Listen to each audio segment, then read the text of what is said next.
Welcome, one and all, to SkepTalk. I'm your host, Forrest Valkai, and I'm joined today by, allegedly, Ian. How are you doing today, sir?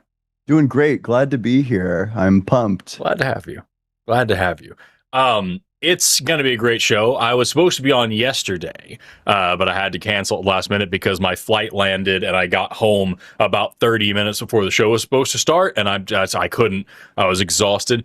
But the reason why I was gone, I'm excited to tell everybody, I just got back from the National STEM Festival. And if you aren't supporting that, you should be. Look up National STEM Festival or the National STEM Challenge. It is just a massive science fair for the best and brightest students, high school and very early college students in the country. These kids are 15 years old doing projects that are better than a lot of grad school projects that I've seen. They are the next generation of scientists and engineers and doctors in this country. They are going to save the freaking world. If you go over to my TikTok, I have posted now 3 videos of just interviewing the kids and having them explain their projects, like 3 to 6 kids per video. So go watch those and feel really dumb and bad about yourself. And then when you're done with that, find some way to support STEM education, support the National STEM Fest, go out and see it next year. It is truly, truly an amazing thing. I just wanted to get that out early.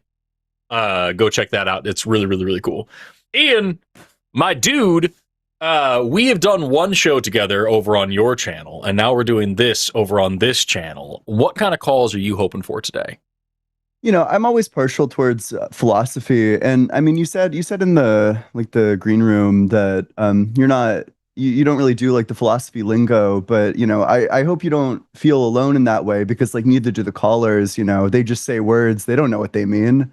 I think it always seems to go that route. You know, you just start spamming the words, hoping that your opponent knows as little as you do, and you know, unfortunately, I read a lot, so I pick up pretty quickly. So I always do think it's fun when somebody comes on and tries to do philosophy, because I'm like pretty deep into the literature. But yeah, I'm also down for like really funny crash outs. I love really funny crash outs. Who doesn't? It's like a pastime. I might disappear for 2 seconds. I'm going to try to fix this quality issue, and it might cause my camera to bloop. Give me 1 second, and here we go. Am I still here? Is it better? I can still see you. Let me refresh you real quick. You are going to get raptured for a sec. Okay. This is really triggering my abandonment issues. Okay, you're back, but it's still bad, so that's great. It's still okay. Well, then I'm going to refresh myself. I'll be right back. Wouldn't be a leftist stream without tech issues. Wow. He went out to get the milk. He's never coming back. He's gone.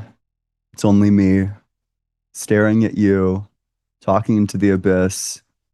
Whoever gave me the responsibility of entertaining people for a protracted period of time, why would you do this? This isn't my talent. This is my wheelhouse. But hey, if you want to come and debate whether or not the evolution is true, the Bible is junk, you want to do any of that stuff, you should be calling in. It's fixed. Am I a guy? Am I a beautiful boy?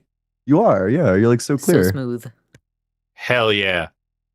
All right. Well, that sure was fun. Isn't this great? We have a great time here on the line. Thank you all so much for tuning in. This was the show. We've got a great show for everybody tonight. Number on the screen there is 720-619-2288. I don't know what was just being said, but I imagine it's the same thing that I'm saying now. If you believe that we need Jesus, if you believe that the Bible is the good book, if you believe that evolution isn't true and that creation clearly is, if you want to talk about why you believe in whatever gods you believe in, this is the show for you, especially if you want to talk about science or philosophy, because those are the calls that we're very excited about today. And again, that number on the bottom of the screen is 720-619-2288. Ian, I don't know about you, but I am well known for letting calls go on way too damn long and for never using the mute button, even when I really should be. Are you the same way? This is going to be really unfortunate. Typically when I stream with someone like Matt, he makes like good liberal use of the mute button. No, I'm of the opinion that you should never use the mute button, because if you ever get into like an in-person debate, you're not going to have one. I think that you should be practicing for like the big debates that you may have one day, which is why I personally never use the mute button. I think it's like training wheels kind of. I use it only when somebody is just being belligerent and will not get a word out. And then I'm like, all right, I have to, because we have to, as hosts, we have to curate the show and make it a pleasurable viewing experience. But also the point, as you're saying, is the discussions. And I agree with that wholeheartedly. Like, if I can't get through this conversation, then it's just not, I don't know, maybe that's my problem. So yeah, I'm the same way. So I just say all that so everybody knows. Expect that today. Expect someone, if anyone's going to be muted, it's going to be a bad call. And these are probably going to be very long calls. But we've got plenty of people already calling in. Looks like we have one theist and one atheist. And two people getting through the screening room right now. So with that, we're going to go and jump right in, if that's cool with you, and see who we're talking to. Let's start out strong with our first theist caller of the night, who's going to be Paul, who is calling in to talk about something from Instagram. Paul, you were on the line with Forrest and Ian. How are you doing today? I'm doing great. How about yourself? I'm really well, man. I will say this is kind of cool for me because I'm a big fan of your evolution content. I'm very in favor of evolution. But I called in, you recommended I call in over Instagram with your Moral Marvin comments about slavery. Okay, great. You're going to have to give me some context. Who the hell is Moral Marvin? I drew a little guy, and his name is Moral Marvin, and it was because we were taking yet another call where someone was doing apologetics for slavery, and so I drew a little guy who doesn't like slavery. And Paul, if I remember correctly, you commented saying the Bible definitively does not condone slavery, and I said yes, it very much does, and we were going to talk about that. Is that right? Yes. I have some stuff. I have a fair amount prepared for it as well. Oh, that's great. Yes. Do you want to get started? I did go through your stream and stuff like that. Saw what your argument was in reference. I'll be honest, that guy was pretty poor in that he was talking about prison in part. I don't really see what his argument was. I did see what your argument. I had forgotten that call got that stupid, so I'm glad that you reminded me.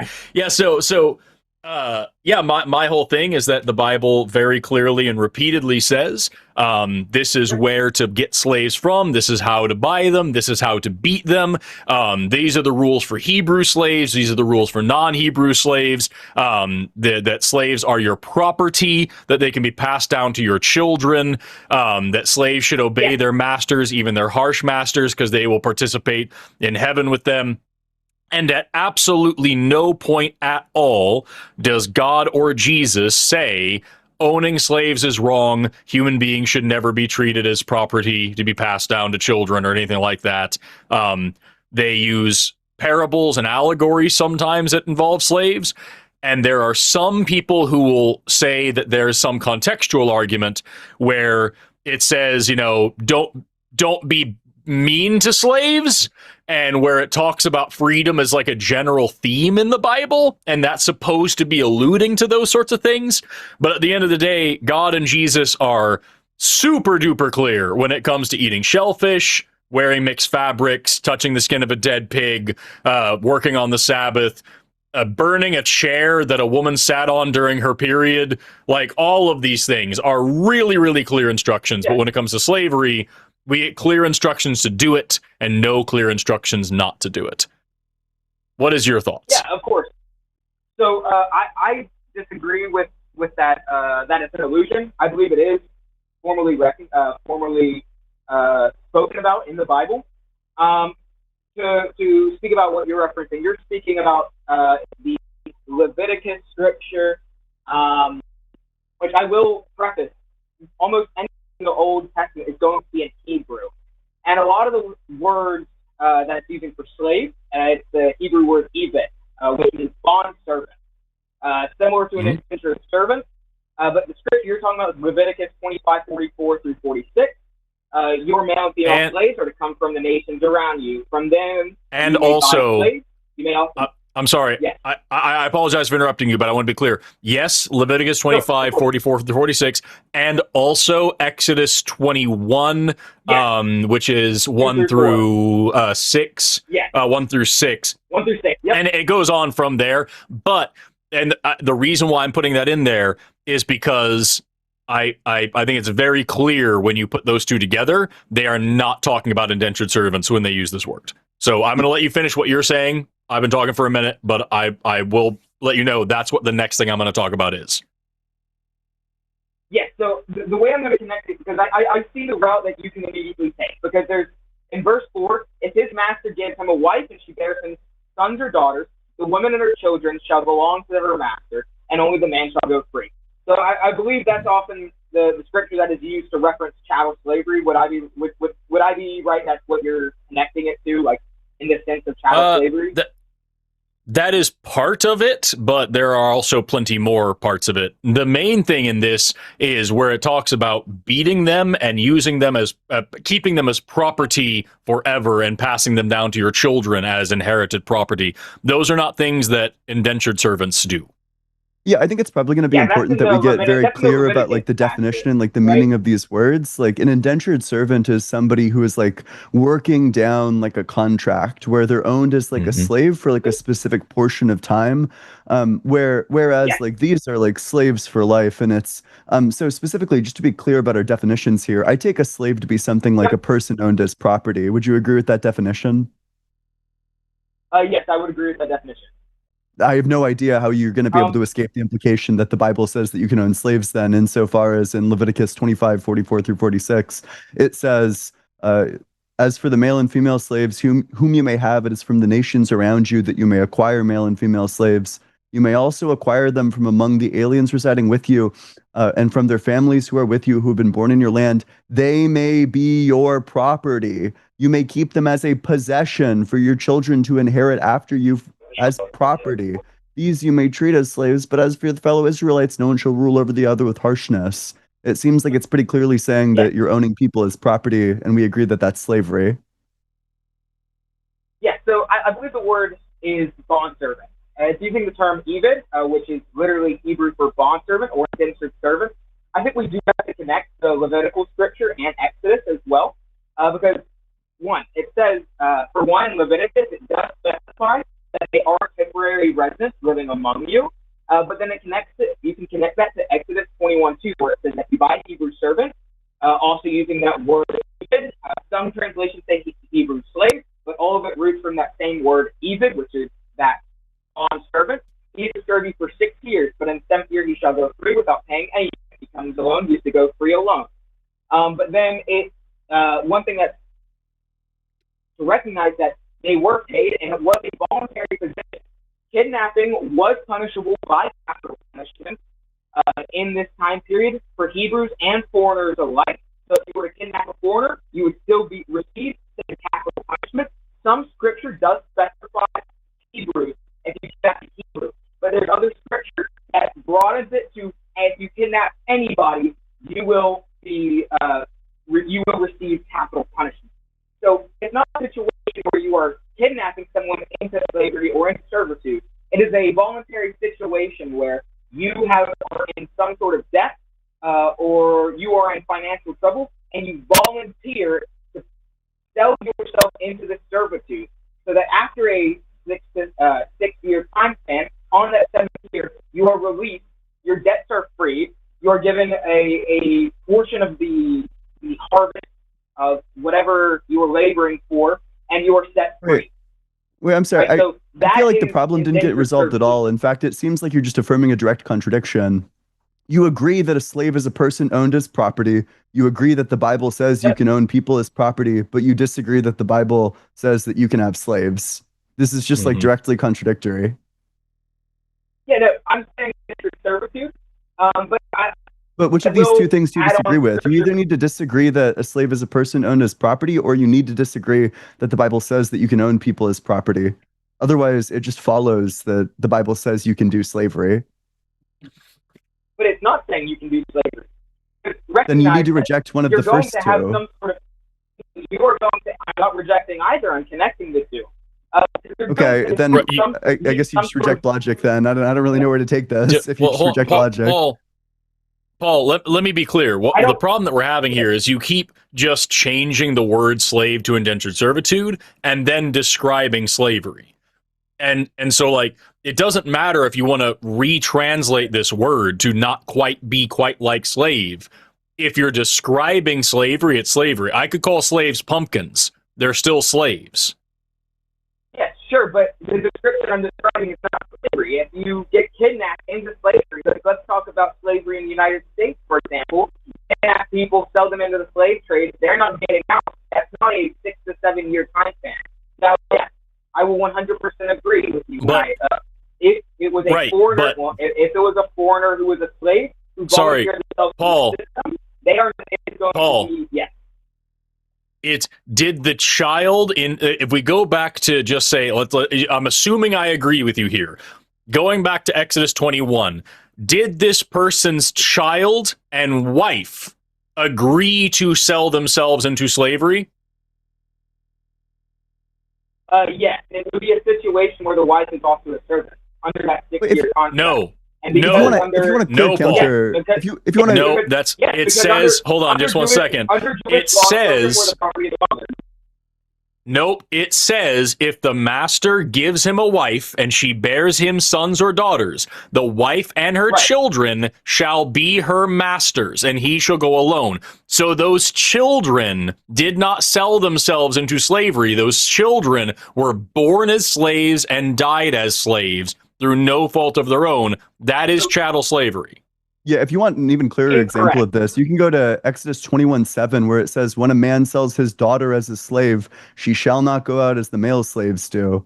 It says, like, point blank directly, you can sell your daughter into slavery. And this actually counters like the kidnapping verse, because even though the kidnapping verse is pretty obviously talking about, Israelites can't be kidnapped. If you kidnap an Israelite, you'll be put to death. Even if we grant your implausible interpretation, there are other ways to end up in slavery other than getting kidnapped into it. Like, for example, you could be a woman and your dad sells you as a slave, apparently. Mm-hmm. Yes. So, but once again, it is still a 6-year terminal contract. Not for the woman. Right? Not for the woman. It says when a man sells his daughter as a slave, she shall not go out as the male slaves do. It says explicitly. Tell us, Paul, where exactly does it say? Where does it say that the children of slaves only have a 6-year contract? When it says that they are your property and can be passed down and all these things, where does it say that? They are the property of their mothers. That's 1 Kings 3:6-28 affirms. 1 Kings 3. If they were the property of, if they were the property of the fathers, then they would go free with their fathers, but they don't. Correct, because they're the property of the mother, and the mother's contract will end after that 6 years. Mother doesn't have property. What are you talking about? It also never says that the mother goes free. First King, it's implied though, because it's still a fixed term contract. It's still a fixed term 6 to 7. It says that the mother doesn't go out. There are two scenarios, right? So if you have a slave owner, what this says pretty clearly is that one of two things happens. If the slave owner gives you the wife, then either you leave and then the slave owner keeps your wife and your kids, or you stay with your wife and kids in slavery. Both scenarios involve your wife and kids staying enslaved. There is no scenario where they go free. Point us to the verse that says otherwise. Yes, but that is if a man sells his daughter as a servant. There's nothing. Wait, so you agree that they were slaves? To be clear, incorrect. They're bond servants. You just said okay. You just said it. How about this? How about this? This is like cognitive dissonance. I will concede that. Okay, for the purpose of the conversation and to keep it flowing, sure, we will say that there are slaves. Okay. Right? Just to keep the conversation moving, because there is other parts I want to get into. And that's horrible, right? Like we can agree that this is like horrible, like super evil, right? Yeah, we can agree slavery is bad. 100%. Why would God give a law like that? Would you mind if I talk about where the Bible actively condemns slavery? And began, I'm not really sure that fixes the problem. Did God change his mind about slavery?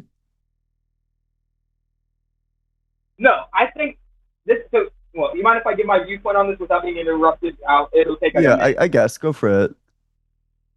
Yeah. So, I mean, naturally in any economy, you're going to have a labor workforce, right? Whether it's in the United States, we have wage slavery, which is still a form of slavery. Yes. I'm not sure that that's an accurate description for what takes place in the United States. I don't think it's accurate to say that this is slavery unless you're a person owned as property. Well, we do have a type of slavery in the United States, but what you're describing is not what that is. Well, so would you mind if I just finish? Because that was purely an example of how you're going to have some sort of labor force. You're going to have some sort of poor labor force in the United States.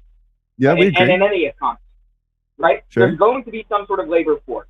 If you don't institute some sort of regulation, people are going to immediately wait. You can move past. Like we agree that there's like a labor force. We totally agree with that. We would reject that people other than like prisoners, or like some other group, the people who are like illegally enslaved, like those are presumably the only slaves that exist in the United States, and both instances are just horrific. Yes. So we can actually see in Matthew 19, 7 through 9. Where Jesus is expanding on why Moses gave the command to allow divorce, and saying that it was because hearts were hard is his explanation. And the reason I'm bringing this up real quick is because it shows that God is understanding that people are going to do the wrong thing, people are going to sin. And the reason I bring that up is because you're naturally going to have some sort of labor force, and God is recognizing that there will be people who do take up slaves, right? Except this says nothing about slavery. He's providing this form of indentured servitude, right, as a way to provide that labor, right, on fixed contract terms, like fixed term contracts. But it's not saying it's good, because we see multiple times, even throughout the Old Testament, such as Deuteronomy 23:15, if a slave saying Eved has taken refuge with you, do not hand them over to their master. Let them live among you wherever they like and in whatever town they choose. Do not oppress them. And then we also see throughout the New Testament where it's let's just pause the Gish Gallop. Let's get just a quick pause in the Gish Gallop. Wait, do you want to let's take these verses one at a time. So can we just acknowledge very clearly that in Matthew 19, the word slavery doesn't appear a single time? The word even indentured servant doesn't appear a single time? That this literally isn't about slavery at all? That it's about like divorce laws? Correct. I'm not. Correct, okay, cool. So then we agree that this verse says nothing about slavery and is not a condemnation of slavery. Okay, but it is often from your camp that you can connect things, but you like for example, I'm using this as an analogy to show how God will often allow things that aren't necessarily good, that are bad, but will institute regulations for them so that they remain moral. God legislated it into existence, and it's not moral. Right. That wasn't moral. That's an issue that I'm having here, Paul, is that you're saying God is trying to correct this thing, but that's not what's happening. With the divorce thing, God did not give a commandment. You can now have divorces and then try to tweak it later. That's what you're saying with slavery, though. When we're talking about Exodus and Leviticus, God himself gave those instructions that these human beings are property to be passed down to your children. Here's where to buy them. Here's how to beat them. God gave the commandment first. Yes, but that person may be passed down, but either way, that 6 years, after that 6 years, regardless of who's owning them at that time, it never says that. It never says that. Yes, it says it's a 6-year. Only for the fixed-term Israelites. contract. Is that And true? that is Only for also Hebrew how- men is that true? The Hebrew women don't go free. The foreigners don't go free. Yes, because so the foreigners weren't included in God's chosen people at the time. And They that's weren't that's included- they crazy. weren't That's like included super in the- fucked up. So, What but- what no, what do but you now it- what do you okay, just but in the what new do you covenant, make in the of new Paul? covenant, No, Paul, I'm not going to let you get off of that. What do you take in Leviticus 25:46? You can bequeath them to your children as inherited property. And you said, but they have to go free after 6 years. The verse is, you can bequeath them to your children as inherited property and make them slaves for life. But you must not rule Yes, over your that is fellow with foreigners. Israelites ruthlessly. yes, that is with foreigners. That is not with Hebrew Israelites. Right. So God himself Right. says certain people may be owned as property forever. That is slavery. But that it is not in the institution where they are getting kidnapped. It is a voluntary system where you were in. It some doesn't sort of debt matter. Or That's also It not doesn't true. matter. Not Okay, only is but that you have not to true, it recognize- wouldn't matter if it was. in a period of time when there was no regulation, having some sort of regulation is better than having no regulation. Do I mean, you this think was do one you of think the- that this at would have this been- time, Paul, I mean, do you think that at this time there was any strict regulation on things like eating shellfish or planting different crops in the same field or wearing mixed fabrics? prior to the Pentateuch, no. Right. So God found the time to say, do not do these things, period. But when it came to slavery, he said, go ahead and do it. Just do it this way. And you're claiming that this is God regulating it, which is somehow better. He could have just said, don't. And we see throughout the Bible, God is fine with putting people to death for working on the Sabbath. He burns 2 kids alive for putting the wrong incense in an incense burner. He sells the Israelites back into slavery like 5 times in the book of Judges because they complain too much. The Israelites complained. He puts them in slavery. They say, please free us. He takes them out of slavery and kills their captors. And then they complain and he puts them back in slavery. It happens like 13 times in the book of Judges. So, like, God clearly isn't anti-slavery. He's cool with using slavery as a punishment and as a weapon and as a prize. He tells people who to take as slaves. He tells David to take young virgin girls as spoils of war, as sex slaves. Like, this is not an anti-slavery document. And trying to say he's regulating it doesn't make it any better because there is no good kind of slavery.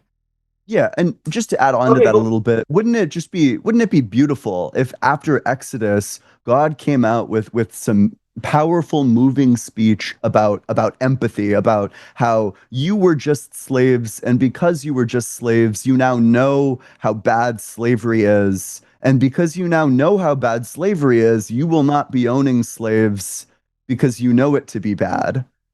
But no, he didn't say that at all. He said, now you're the slave masters. Go get them, champ." Right. So, would you mind if I read you some scripture from Timothy real quick? Yeah, go for it. Is it going to address anything that we just said, or is it just going to be a different sermon? I suspect it might abolish gender. I get a sneaking suspicion. No, it is talking about how it is grouping enslavers with the sexually immoral pedophiles, things like that, murderers of that nature, right? Wait, so, which Timothy verse is this? 1 Timothy, 1 Timothy chapter 1, verse 9 through 10. I'm pulling it up. All right, go ahead. In this situation, it is using the Greek, which is doulos, which is chattel slavery as we know it in a literal sense. Understanding that the law is not laid down for the just, but for the lawless and disobedient, for the ungodly and sinners, for the unholy and profane, for those who strike their fathers and mothers, for murderers, the sexually immoral, men who practice homosexuality, enslavers, liars, perjurers, and whatever else contrary to sound doctrine. So it's grouping enslavers with these groups, with these murderers, these sexually immoral, the people who beat their parents, etc. Right? Great. So I mean, obviously it is considering slavery is wrong. So saying that it considers slavery as some sort of good. Wait, okay. It's not. So So then now, yeah, go for it. so then now, if we're gonna take it that way, then we now have to say that either God changed his mind or slavery was good at one point. So which one is it? Okay, but the nature of biblical law changed with the fulfillment of the new covenant. Every Christian turns into a moral relativist if you push them hard enough. Mm-hmm. Because Jesus said, you I can come make not some to sort of change the law, ad hominem- but to... Okay, you can make some Jesus sort of ad said, I hominem come not to attack. change... More than That's not an welcome ad to, hominem but- attack. That wasn't an ad hominem attack. And also, Jesus said, I've come not to change the law, but to fulfill it, and that not a jot or a tittle of the old law shall change until all things come to pass at the end of the age and all that other stuff. Jesus was very clearly not of that camp. And what you're describing now is a book written much, much, much later, which contradicts the one from much, much earlier and doesn't get around what I just said. Either that means God changed his mind and said, you know what, guys, I fucked up. Slavery's bad now. Or slavery was good up to a certain point because God commanded slavery. And then you have this part in Timothy. I don't know who's speaking at this part in Timothy where it says that that's not good anymore. So which one was it? Did God change his mind or did slavery used to be okay? Neither. I'd say it's an in between. Because we see in Deuteronomy 23:15 that he says where he regulates slavery and that it is a bad situation. But he still regulates it. What's the Deuteronomy verse? Because people are going to sin regardless. People are going to sin. Wait, 23:15? Yes, as a slave is taken. Yes, 15 through 16. If a slave is taking refuge with you, do not hand them over to their master. Let them live among you wherever they like, and whatever time they choose, do not obstruct them. Okay, they shall reside in your midst in any place you choose, in any one of your towns wherever they please. So first of all, putting aside the fact that this is like pretty obviously talking about slaves that escape from foreign lands into your land, let's say you keep a slave chained up in your basement and then you beat them every day.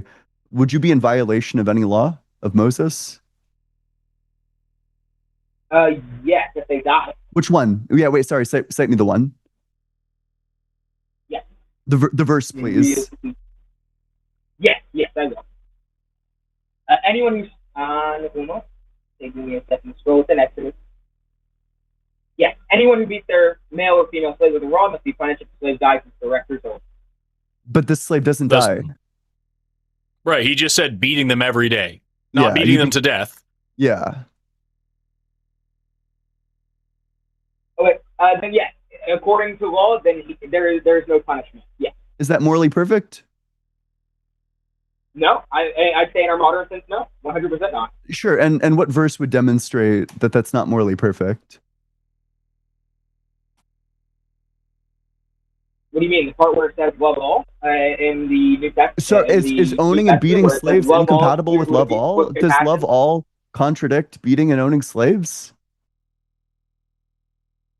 Yes, but by that, sure, then God's law contradicts itself. You're trying. So you're going down the path right now of the Bible contradicts itself between the Old Testament and the New Testament perspective on slavery. The Old Testament. The Old Testament. This is still just the Old Testament. Like Paul, we're talking about Leviticus here, and I took a note at my notes at the end of Leviticus here. I wrote down all the death penalties just in this one section that I was at. God's law, death penalty for sleeping with your stepmother, death penalty for sex with your daughter-in-law, death penalty for sex with your neighbor's wife, death penalty for homosexual sex, death penalty for bestiality, death penalty for cursing your parents, death penalty for blasphemy, death penalty for murder, death penalty for putting the wrong incense in an incense burner. For Aaron, death penalty for keeping his hair unkempt, death penalty for rending his clothes, death penalty for drinking alcohol in a holy place. Like, these are all things that God himself says you will be put to death on the spot if you do these things wrong. But when it comes to owning human beings as property, and as Ian just said, chain them up in your basement, rape them, beat them, do whatever you want as long as they don't die, that's acceptable. That's permissible because God knows we're going to sin anyway, so who cares? How do you not see that God, if he's real and moral and good, should have just said, don't own human beings as property? He commanded against the eating of shellfish like 12 different times. maybe one of those times, he could have let somebody eat shrimp and instead told them not to own slaves. And instead, we have to wait until the book of Timothy, this tiny 3-page book at the end of the Bible, to say, hey, slave owners are kind of bad guys, right? They're kind of like whoremongers and stuff. That's not serious. That is your modern interpretation of a much later addition to a book that was written in a time when slavery was okay. And so the people who wrote it said slavery is okay and that God said so. So I did pull up some scripture real quick. Deuteronomy 22:25 through 27 real quick.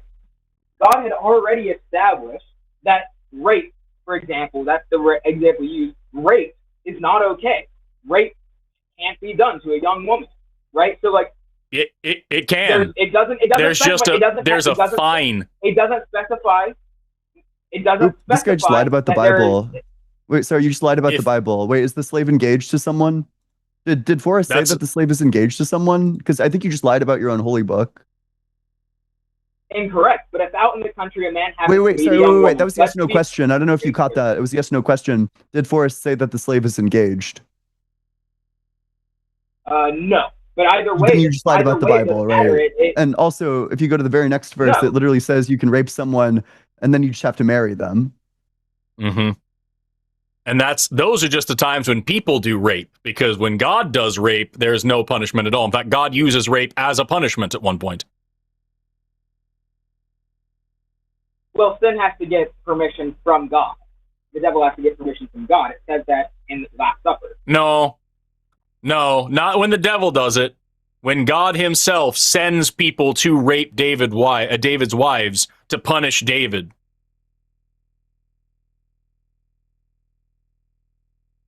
And also, statutory rape is a thing, and Mary was a 14-year-old girl, and there was a pretty significant power dynamic between her and the creator of the universe.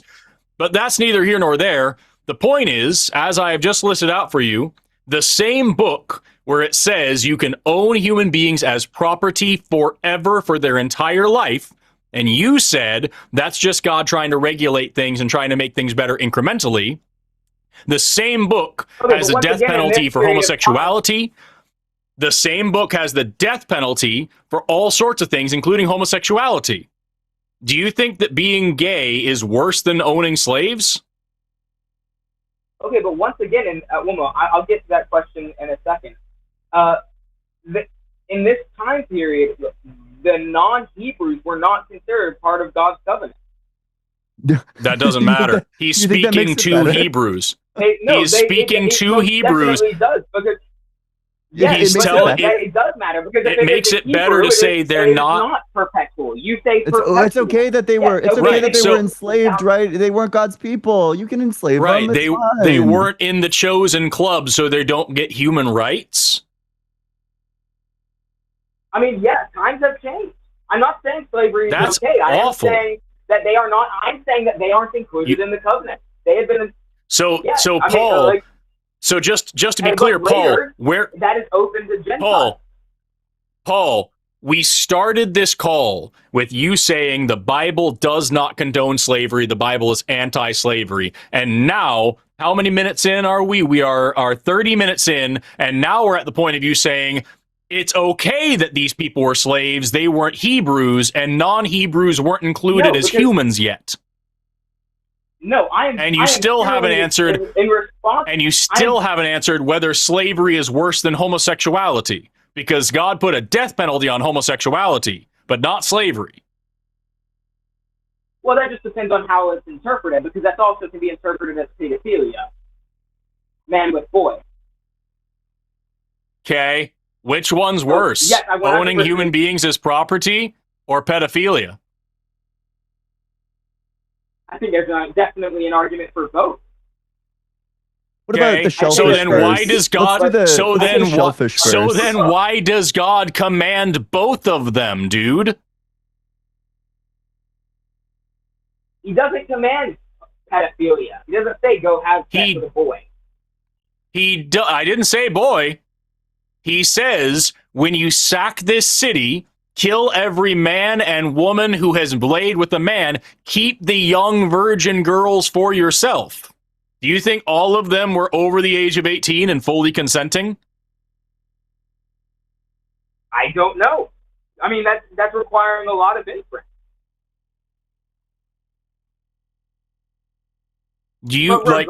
Can you just take a second? A lot of your primary point was that at no point the Bible condemns slavery. When I've already shown you that the Bible wait, sorry, and that's actually not true, right? Because sorry. So in terms of like the verse that you cited in First Timothy, that word actually doesn't mean that. It specifically refers to people who are enslaving free people. You know, people who are legally recognized within the law itself. You know, if you were to kidnap somebody and then sell them into slavery. From the law itself, you can still sell daughters into slavery. You could still enslave people who aren't covered by the law, people from outside nations. It doesn't condemn slavery against people. It never gives a universal condemnation of slavery. That concept of form was different, though, during this time period. It expresses that how Gentiles are now part of the kingdom of Israel. That doesn't matter. Let me just ask you straight up. Does God? It does when he's bringing in the foreign aspect. He just brought in the foreign aspect. I'm going to show you why it doesn't. And I'm showing how it doesn't matter at this time period. I'm going to show you why it doesn't matter at all, and I'm going to do it with hopefully you'll be able to agree with me here. Like, is there ever any situation ever under any circumstances at all ever that makes it morally acceptable to own a human being as property? Yes or no? No. I will agree with you, no. Okay, so then it doesn't matter what the Hebrew term is, or who was part of the covenant, or what the time period was, or any of these things. The only thing that matters is that God in the Bible says you can own human beings as property forever. You just said, and I agree with you, Paul, there is no situation in which that is okay. God commanded it. So by your own admission, your God commanded something evil. There is no reasoning that makes that acceptable, especially if he's the most powerful, intelligent being in the entire universe. There is nothing that makes it okay. I never said that the Bible is, I'm just going to be clear. That's why I'm saying the Bible is pro-slavery, because it says, here's how to keep slaves. And you have one piddling verse that says slave owners are bad. Doesn't actually modify. I don't have just one verse, though. Doesn't modify anything that I'm talking about. And at the end of the day, Paul, it doesn't get you away from the simple reality that your God commanded and endorsed slavery repeatedly. Yeah. This guy's a Paul follower, right? You know, he puts the word of Paul over the word of God, it seems. Timothy, the speaker of Timothy, is classically attributed to Paul, that it's like a letter from Paul.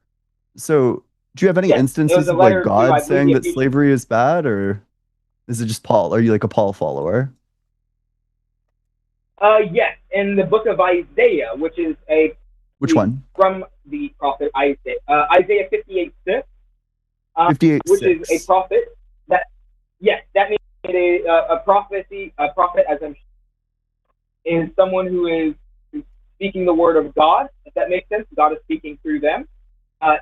Is not this the kind of fasting I have chosen, to loose the chains of injustice, and untie the cords of the yoke, to set the oppressed free, and to break every yoke?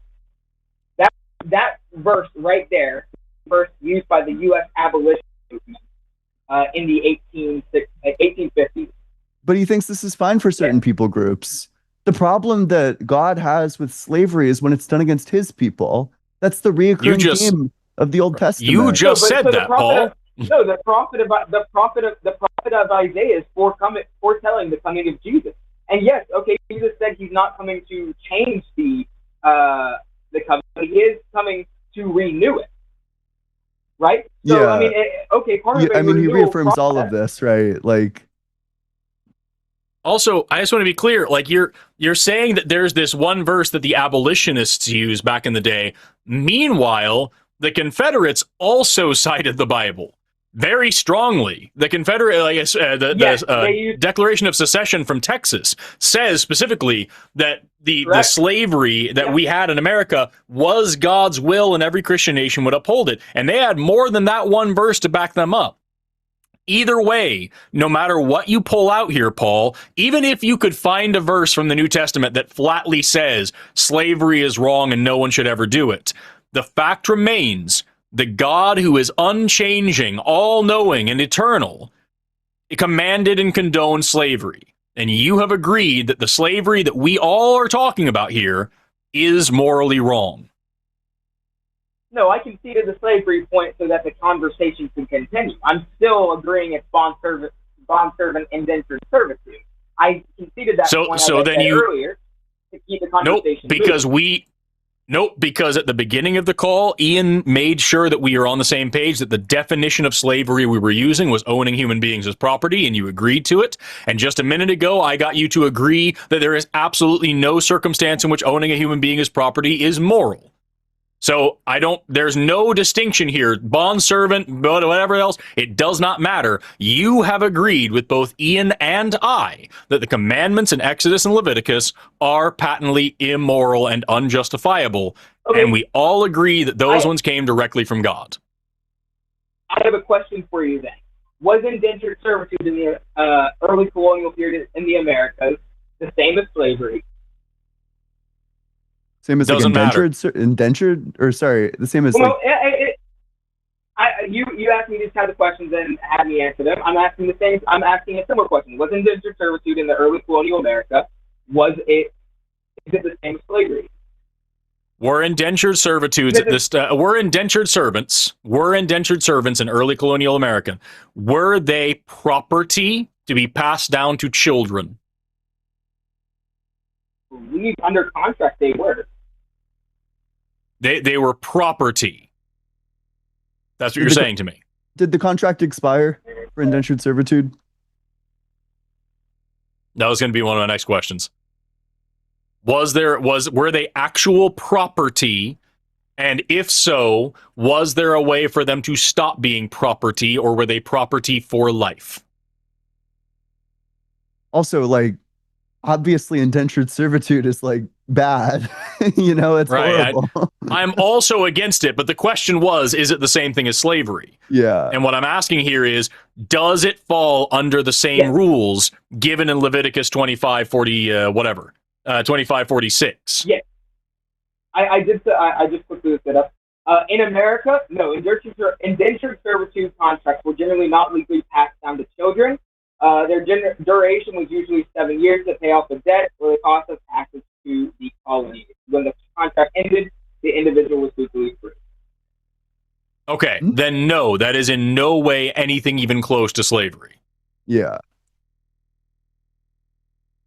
Okay, so your argument is because the contract can be passed down to children, right? It's not even a contract. There is no contract. They're your property. Like I don't have like a contract with my chair. I just own my chair. Right. It is a situation where, okay, but that is a straw man, though. You're making a straw man with the chair analogy because it's different. Both property. You are volunteering yourself up. You are volunteering. That's not true. You're lying.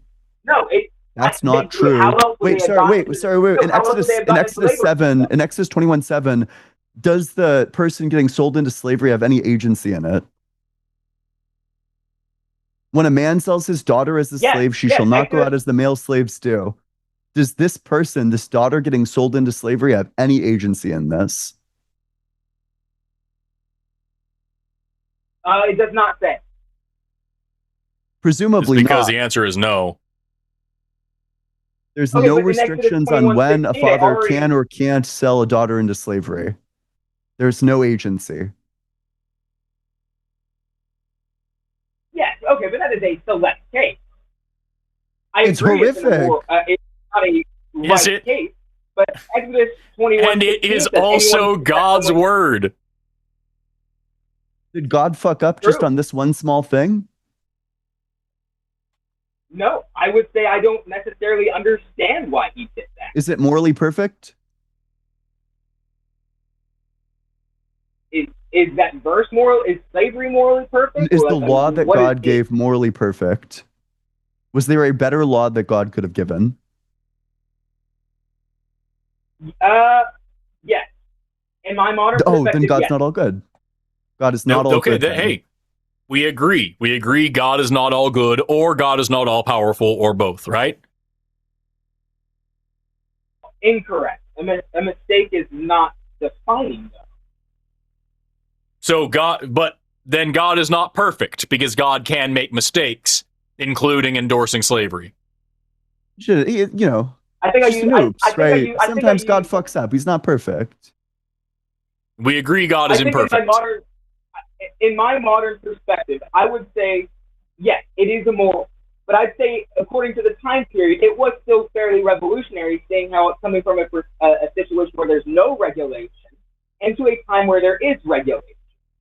Who's right? That You or would God? be that's what I'm saying. That would be appropriate if God was just another asshole walking around on the planet and noticed an injustice and decided to try to do something about it and made some small bit of progress. That would be noteworthy. But God is the all-knowing, all-powerful creator of the entire universe who is making the laws in the first place.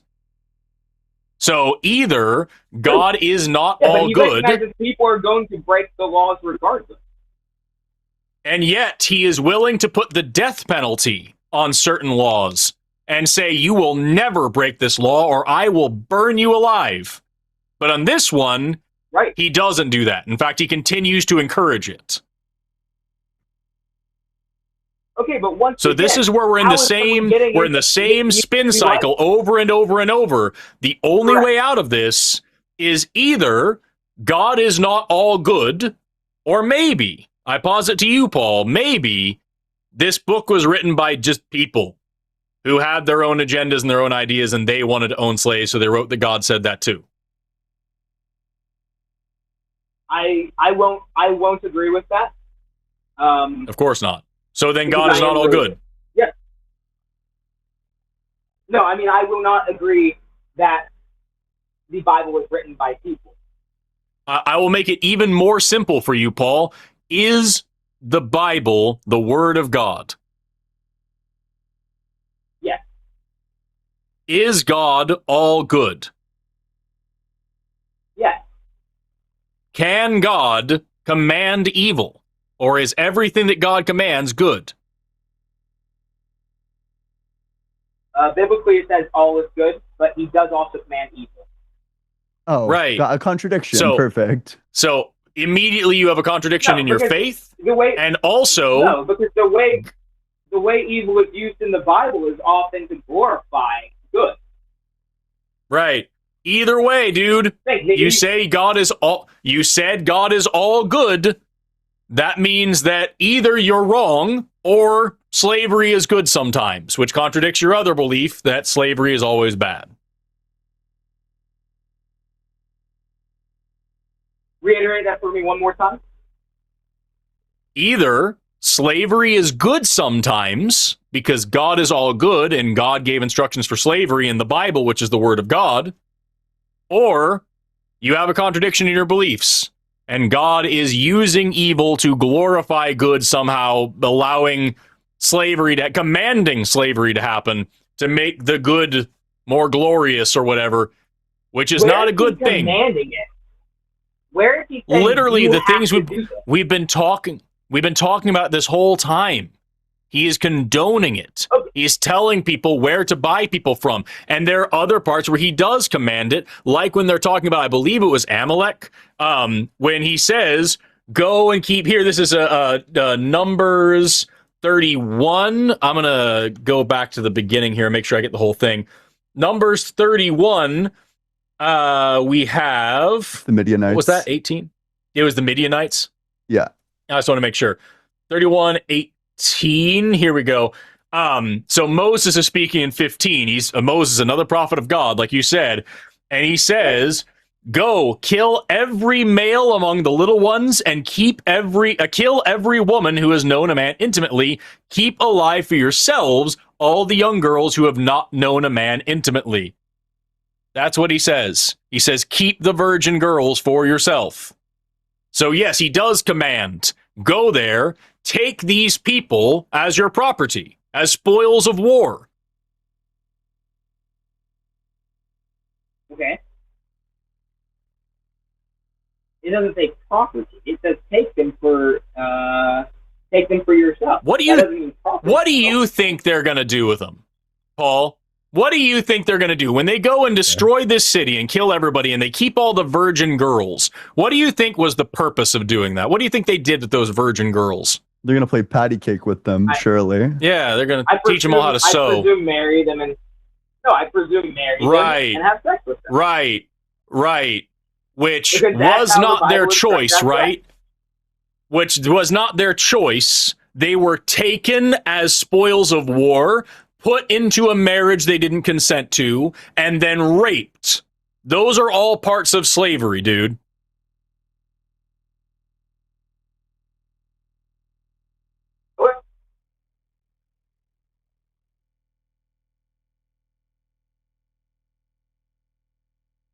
It's so gross. It's so gross that you are trying so hard to find these tiny fine lines around what slavery can and can't be, to make excuses for owning people, beating people, raping people. Because that's what we're really talking about here. I'm not excusing slavery. Do you have faith that it's morally perfect? Wait, do you have faith? Again, do you have faith that it's morally perfect? Yes, as I said, I don't know why. But do you have faith that it's morally perfect?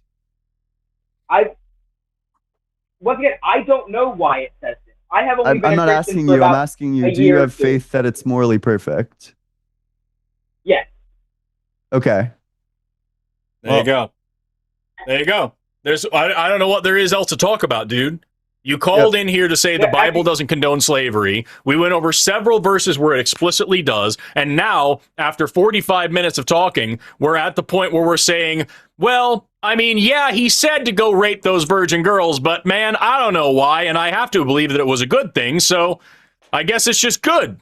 Yeah, he orchestrated like child sex trafficking, but his ways are higher than ours. Yeah. Praise be. Yeah.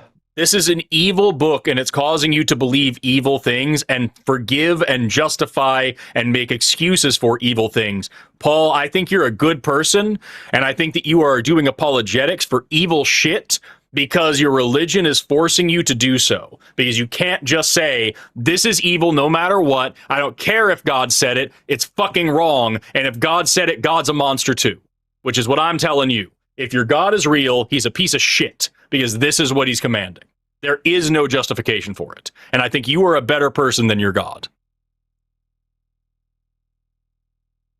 Okay.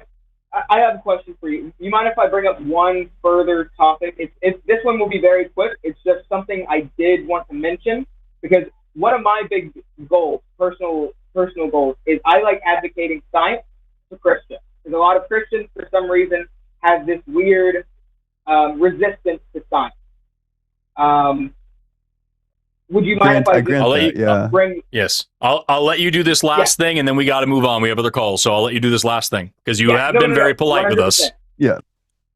Yes. So I one of the things I do disagree with is you making these inflammatory arguments towards Christians. I agree with why you're doing them. You see their moral injustice and you want to correct it, and I heavily respect that.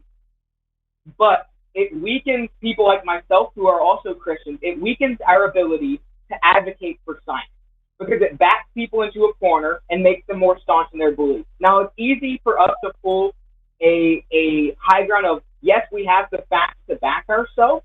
It's really easy to put ourselves in that kind of mindset.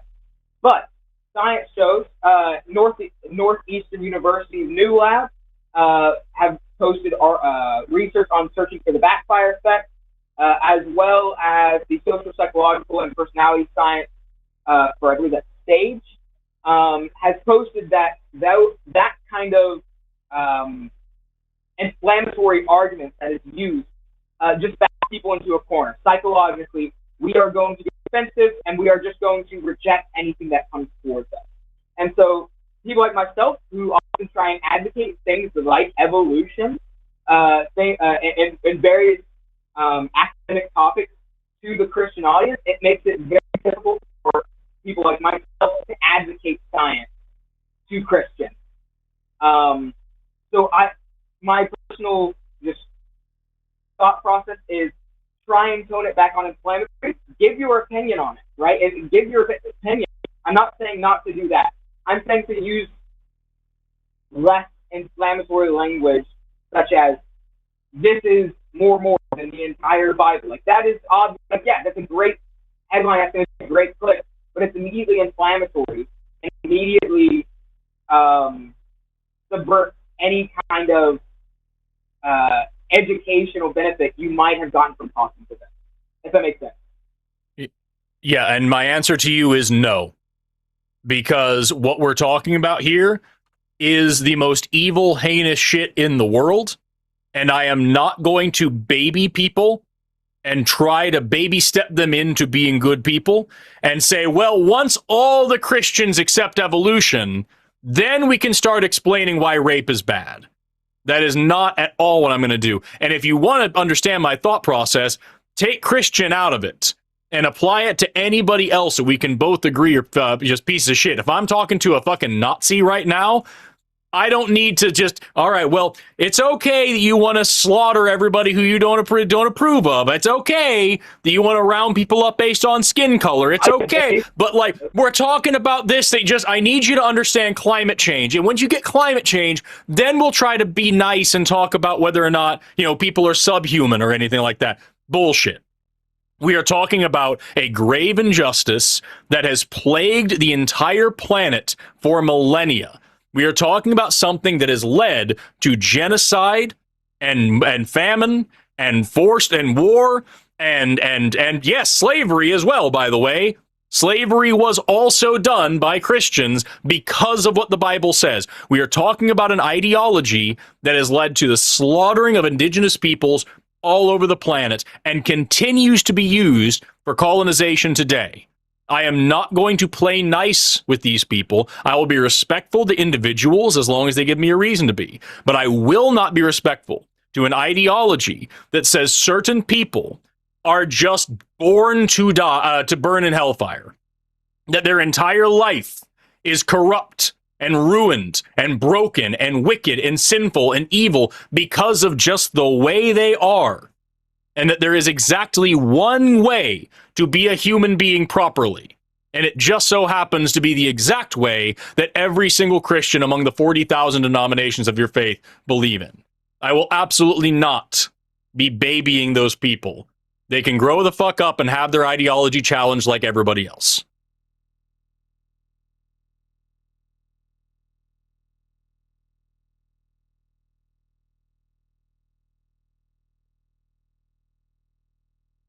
With that, Paul, it's been almost an hour, almost exactly an hour on this call. I appreciate your time. We are going to move on to another call.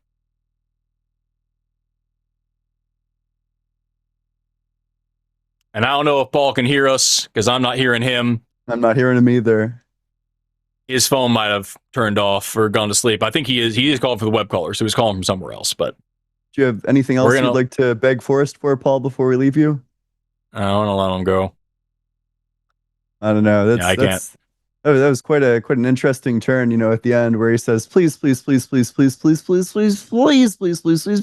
bringing up slavery. Please stop bringing up slavery. Just be nice.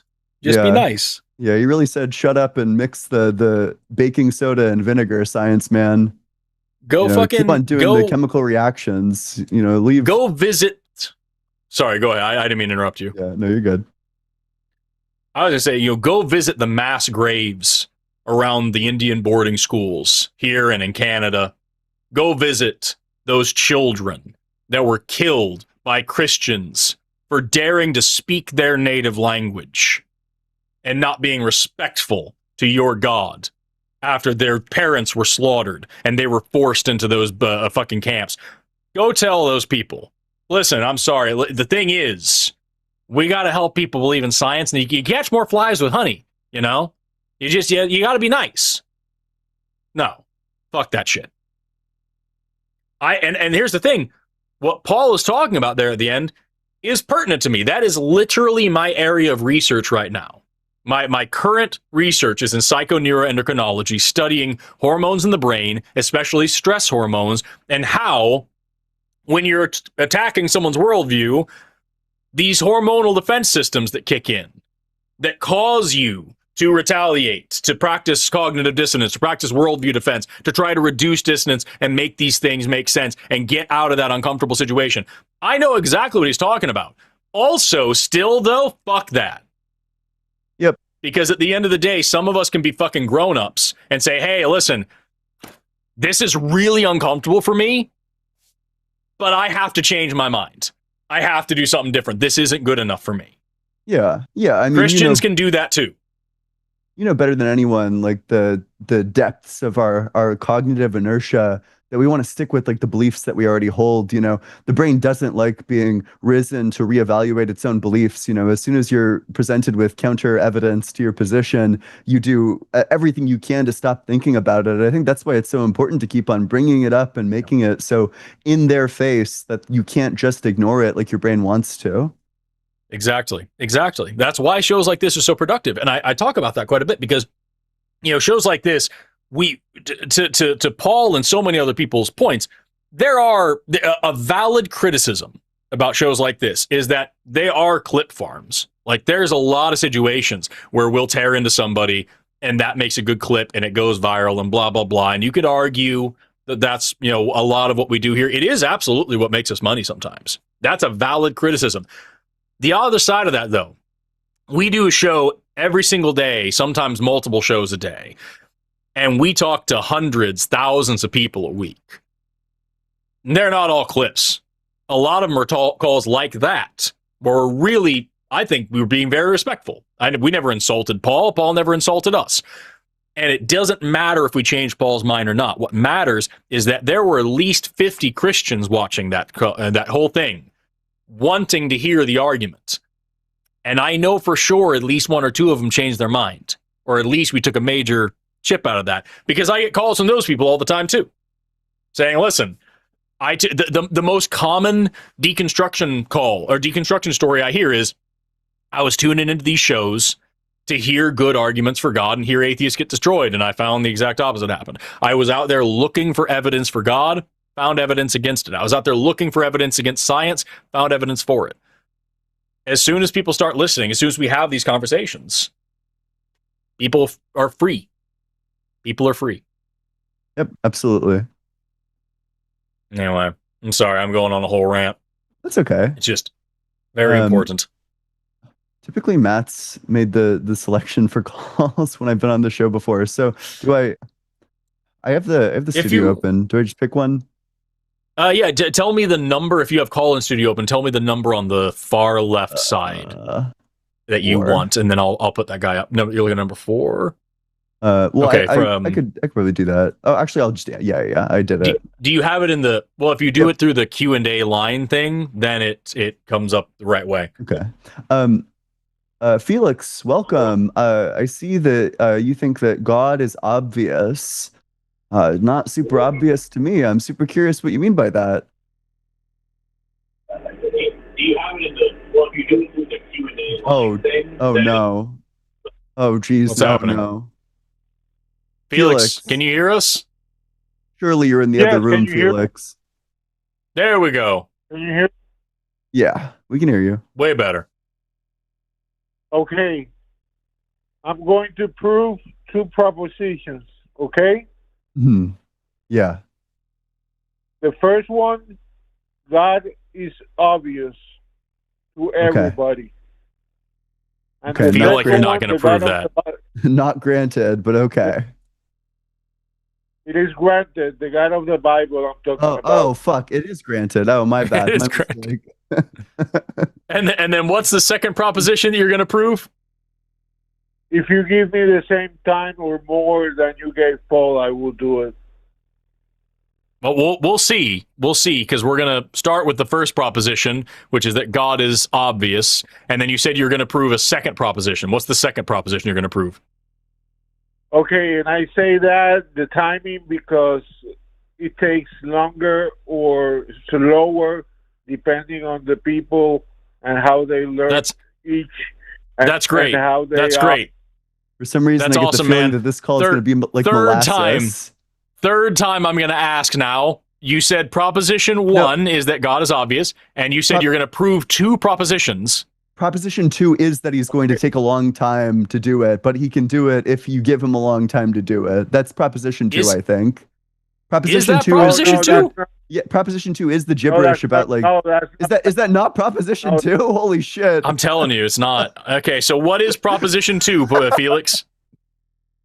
No, that's not what I said. What I said is not what I said. Okay, and the second proposition is that all Christians are more patient than atheists that don't have God, and they are patient because they have God. That's the second one. Okay, that might prevail in this debate. I can already feel myself losing patience. That's also demonstrably untrue. I've had plenty of calls from Christians where I ask them 2 questions and they scream and rage quit. So are those people proof against your proposition number 2? Okay, I will show you that's wrong. How is that possible? How are you going to show me that those calls didn't happen? He's going to pull out his like Men in Black like fucking mind eraser. Fucking shit, dude. Okay, let's just start with proposition 1. No, I'm gonna demand we start with proposition 2 because that's fine. Just Felix. I can link clips in the chat on this show where we have Christians who scream and curse and insult people and hang up when we ask them basic questions. So if all Christians are more patient than all atheists, how is that possible? Okay, did they hang up right after they scream? Some of them. They started screaming at us and insulting us, and then they got their feelings hurt and hung up. Yeah. Okay, I will show you why that's wrong later on, okay? No, you will show me why that's wrong now. And by what wrong, does that mean? Didn't happen? What do you mean by wrong, and how on earth could you show me it's wrong? It's because it's impossible what you're asking me right now. It's impossible that Christians got angry and hung up on us?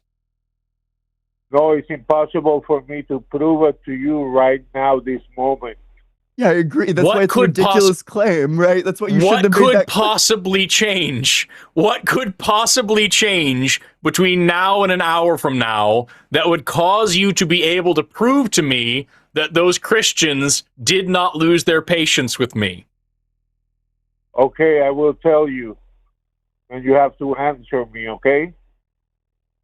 I'd prefer if you answer me first. Okay, I will answer you, but will you answer me then? I'm still waiting. What's the answer, Felix? Okay. How will you prove this to me? Okay, the answer is because it is impossible right now to tell you, because it is impossible to teach somebody multiplication before they know or learn addition. Do you understand that? Oh my. I understand what that means. I don't understand how you are going to prove to me that calls that I experienced and that are recorded on this channel did not occur. I'm sorry, Okay, Ian, I know you probably want to talk about God. I can't get off of this. This is such totally a dumb claim so to make.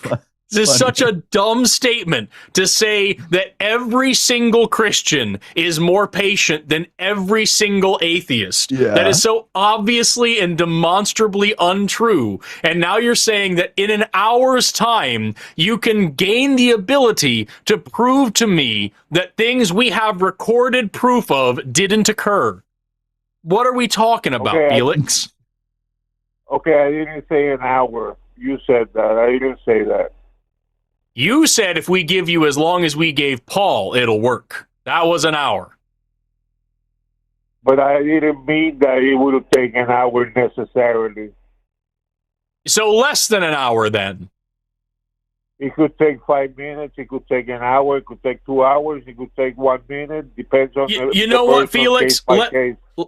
You're absolutely right. Let me modify the dumb shit that you just said so I can make sure that it's accurate.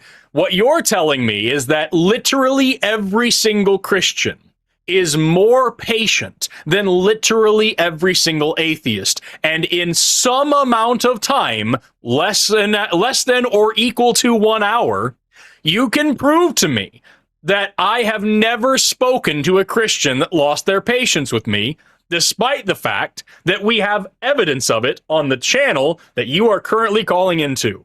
That's a crazy thing to say, Felix. Okay, that is my claim.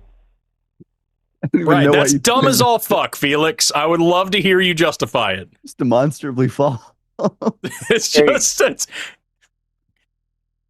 You want me to justify that first, or God is Wait, how obvious about first? how about I just go ahead and disprove that first? I'm like pulling up a replay at the moment. One sec. Let me Yeah, I'm gonna do one too. I'll get Imperious up here. Yeah. Fucking shit. Yeah, I had one just yesterday with God. Huh? Here's one insane emotional crash out when asked not to be rude. This is when someone called in Taylor and Alyssa, and I believe this is the same person. Did you hear me? Benevolent misogyny, this person called himself. I'll put that link in the chat. That's a fun one. I can still hear you, Felix. We're just dropping links in the chat right now. When people called in as Christians and lost their fucking minds and started screaming at us about why we're wrong. Okay, can I tell you something? I hope it's relevant. Yes, it is.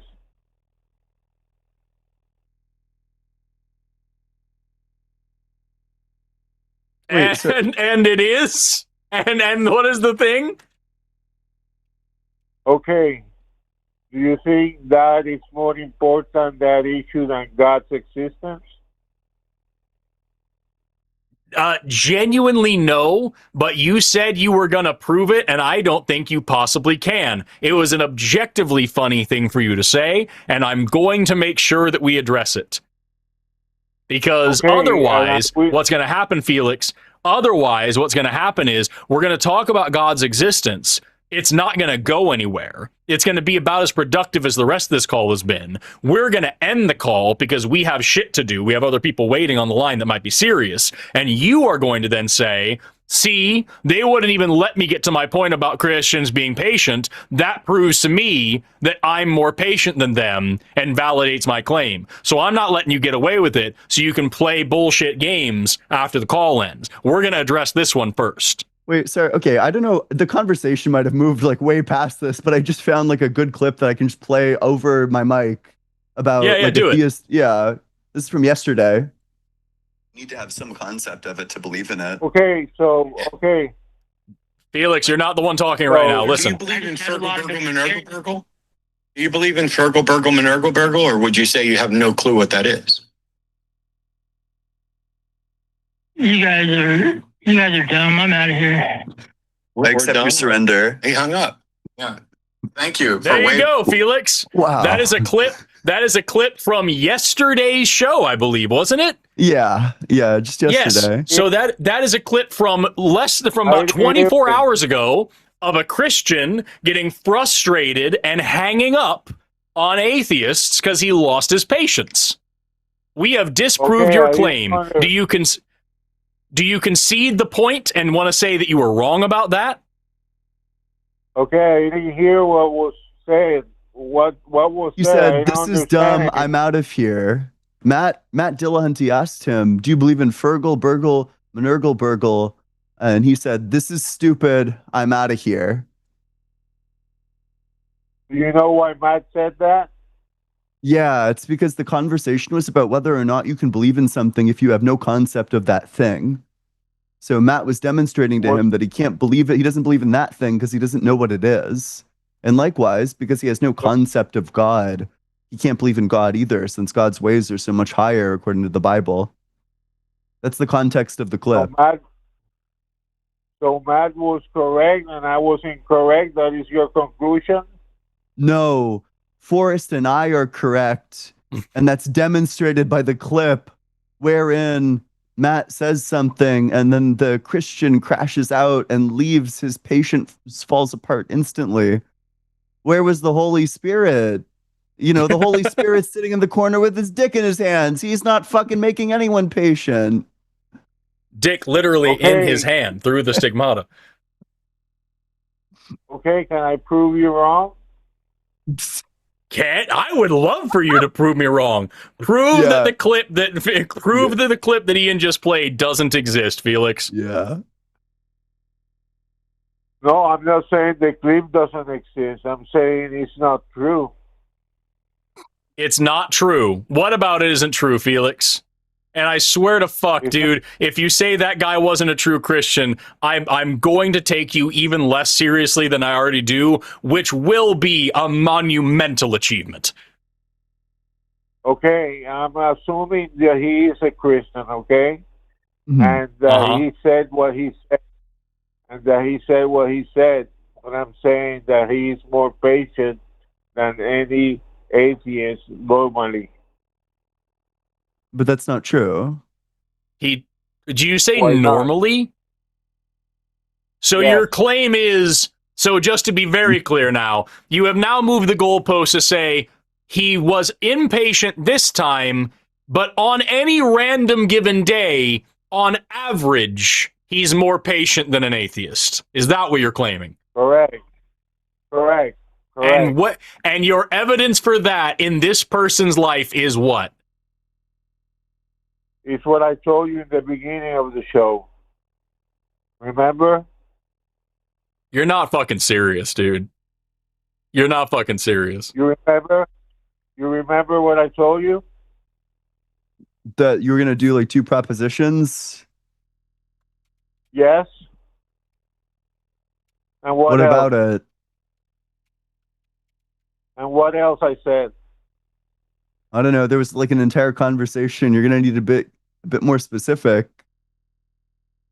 Okay, I told you that I would prove it to you in due time. Did I say that or not? Oh, sure. You said you could do it in less than an hour. Truly, I say to you, some of you watching this live stream will have your minds changed. You'll still be here when I prove it. Okay, so you want me to start or you start? You can start. Hey, Go for it. Ian, can you see the Discord? Yeah, 1 sec. Let me pull it up. Just tell me if you agree with what I just put in there. Because it's a 2-man strategy. Oh yeah. I'm down for that. You're I cool was with thinking that? the same thing actually. Okay. Yeah. Groovy. Okay, I just want to make sure we're on the same page. That's fine. Yeah. So where we are in the patient's question? Where are we? Yeah, Did go I for it. prove Yeah, it or let's not? so I guess like in terms of the patient's question, so you're saying that this guy you would agree that this guy lost his patience and then rage quit, right? Apparently today, yes. Okay, sure. And what would be your evidence that in general he's more patient than I am? And in fact, like every atheist in the world, what an insane claim. We can actually quantify this really quickly because we're scientists here on this channel. Felix, how many times did that man lose his patience this year? Okay, you want me to prove it again? No, I'm asking you, how many times did that man lose his patience this year? I don't know. Okay, how many times did he not lose his patience this year? How many times was he more patient than somebody else that he was talking to? I don't know. But Okay, you do know that he's more patient than every atheist in the world. How many times have I lost my patience this year? I don't know. How many times have I been more patient than a Christian this year? I don't know. But you should know that, right? It should be never. Right. So just to be clear, the claim is that this Christian is on average more patient than me as an atheist. But you don't know how patient either one of us is. So how do you make the claim, Felix? Correct, because I know something that you don't know. Yeah, what do you know? Is it any of those 4 data points that are absolutely necessary for you to be able to make the claim? Yes. Okay, so which one of those 4 sweet. data points is it? Because you just said you don't know to all 4 of those data points. So which one is it? He's receiving revelation from Allah. It's none of those. I know something that makes it true that you Oh, so don't just a know second that ago, data. whenever you said, just a second ago, when you said that you did know one of those data points, you were just lying or dumb? Which one was it? No. I just know something that you don't know that makes it true. Is it any of those 4 data points that I just brought up earlier? Not necessarily.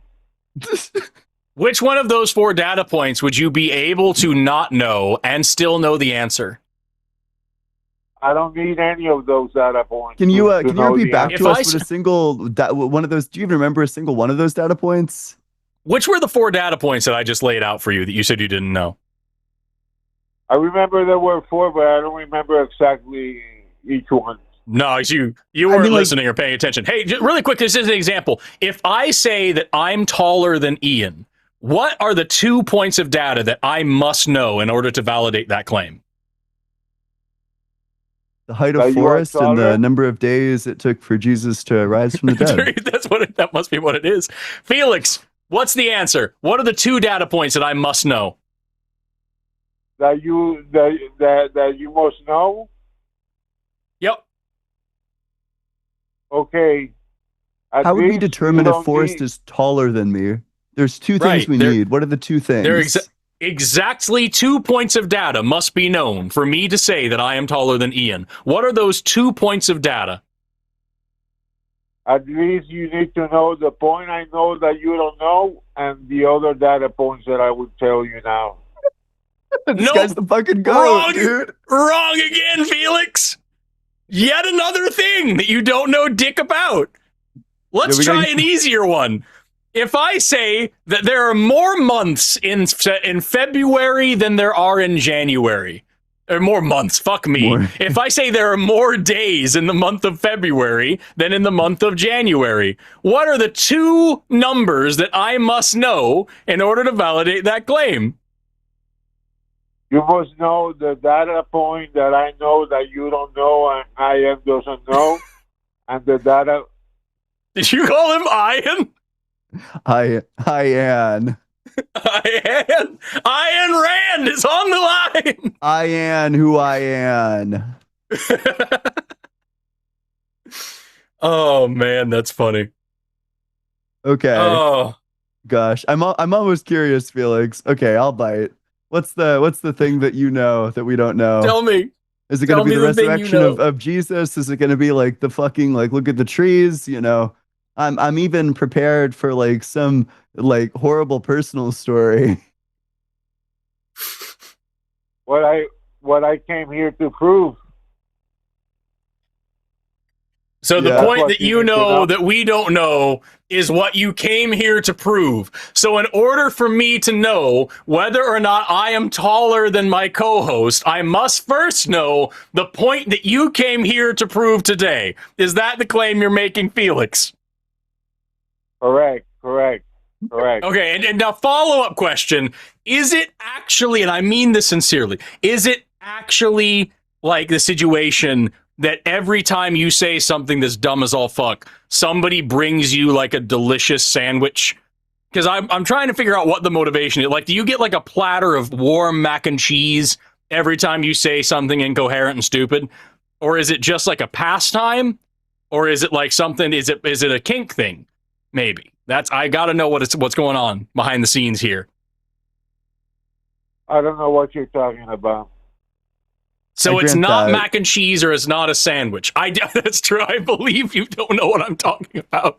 I believe that is true. That's the first sensible thing you've said in this entire fucking miserable call, Felix.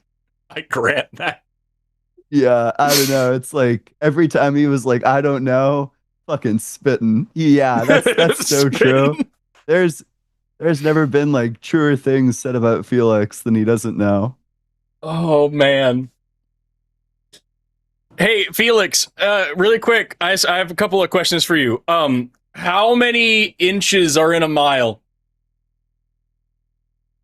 You forgot the point I came here to prove? No, not the. I already know the point you came here to prove. How many days are in a year, Felix?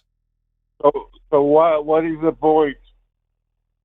How many Repeat it. fingers are on my hand, Felix? On my right hand, how many fingers are there? With the fact that you don't know that I know, 5. I don't think you know. Supposed to be. 5 is supposed to be. What? 5 is supposed to be. 5 I'm supposed to be. You saying there's supposed to be 5 fingers on my hand? Correct. Okay, I don't know cool. Why, What? I don't know why Yoda is engaging in sophistry with me right now. 5 there's It's supposed to be. It's fucking. There's so much going on here. It's crazy. Now, I held up my right hand to the camera. If I say I have more fingers on my right hand than I do on my left hand, how would you know if that's true? Because of the fact that I know that you don't know, and because you need to prove You know that I don't know? So, You know, Felix, you know that I don't know how many fingers are on my left hand? that's not what I said. Okay, so I'm going to ask you again.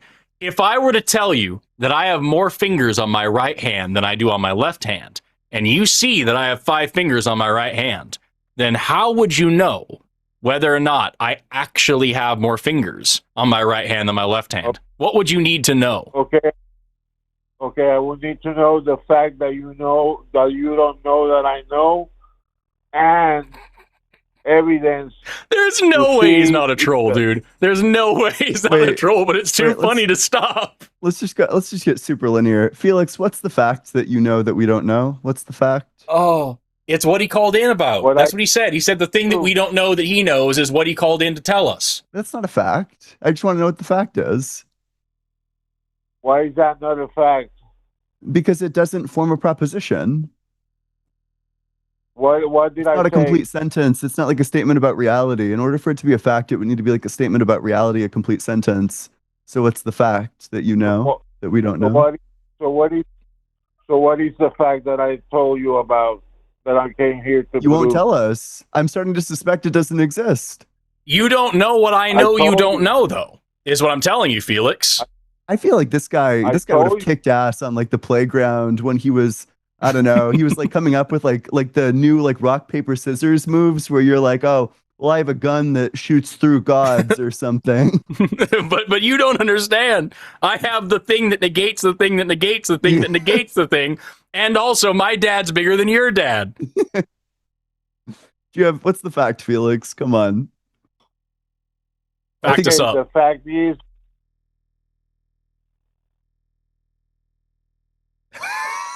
This guy's a master of suspense.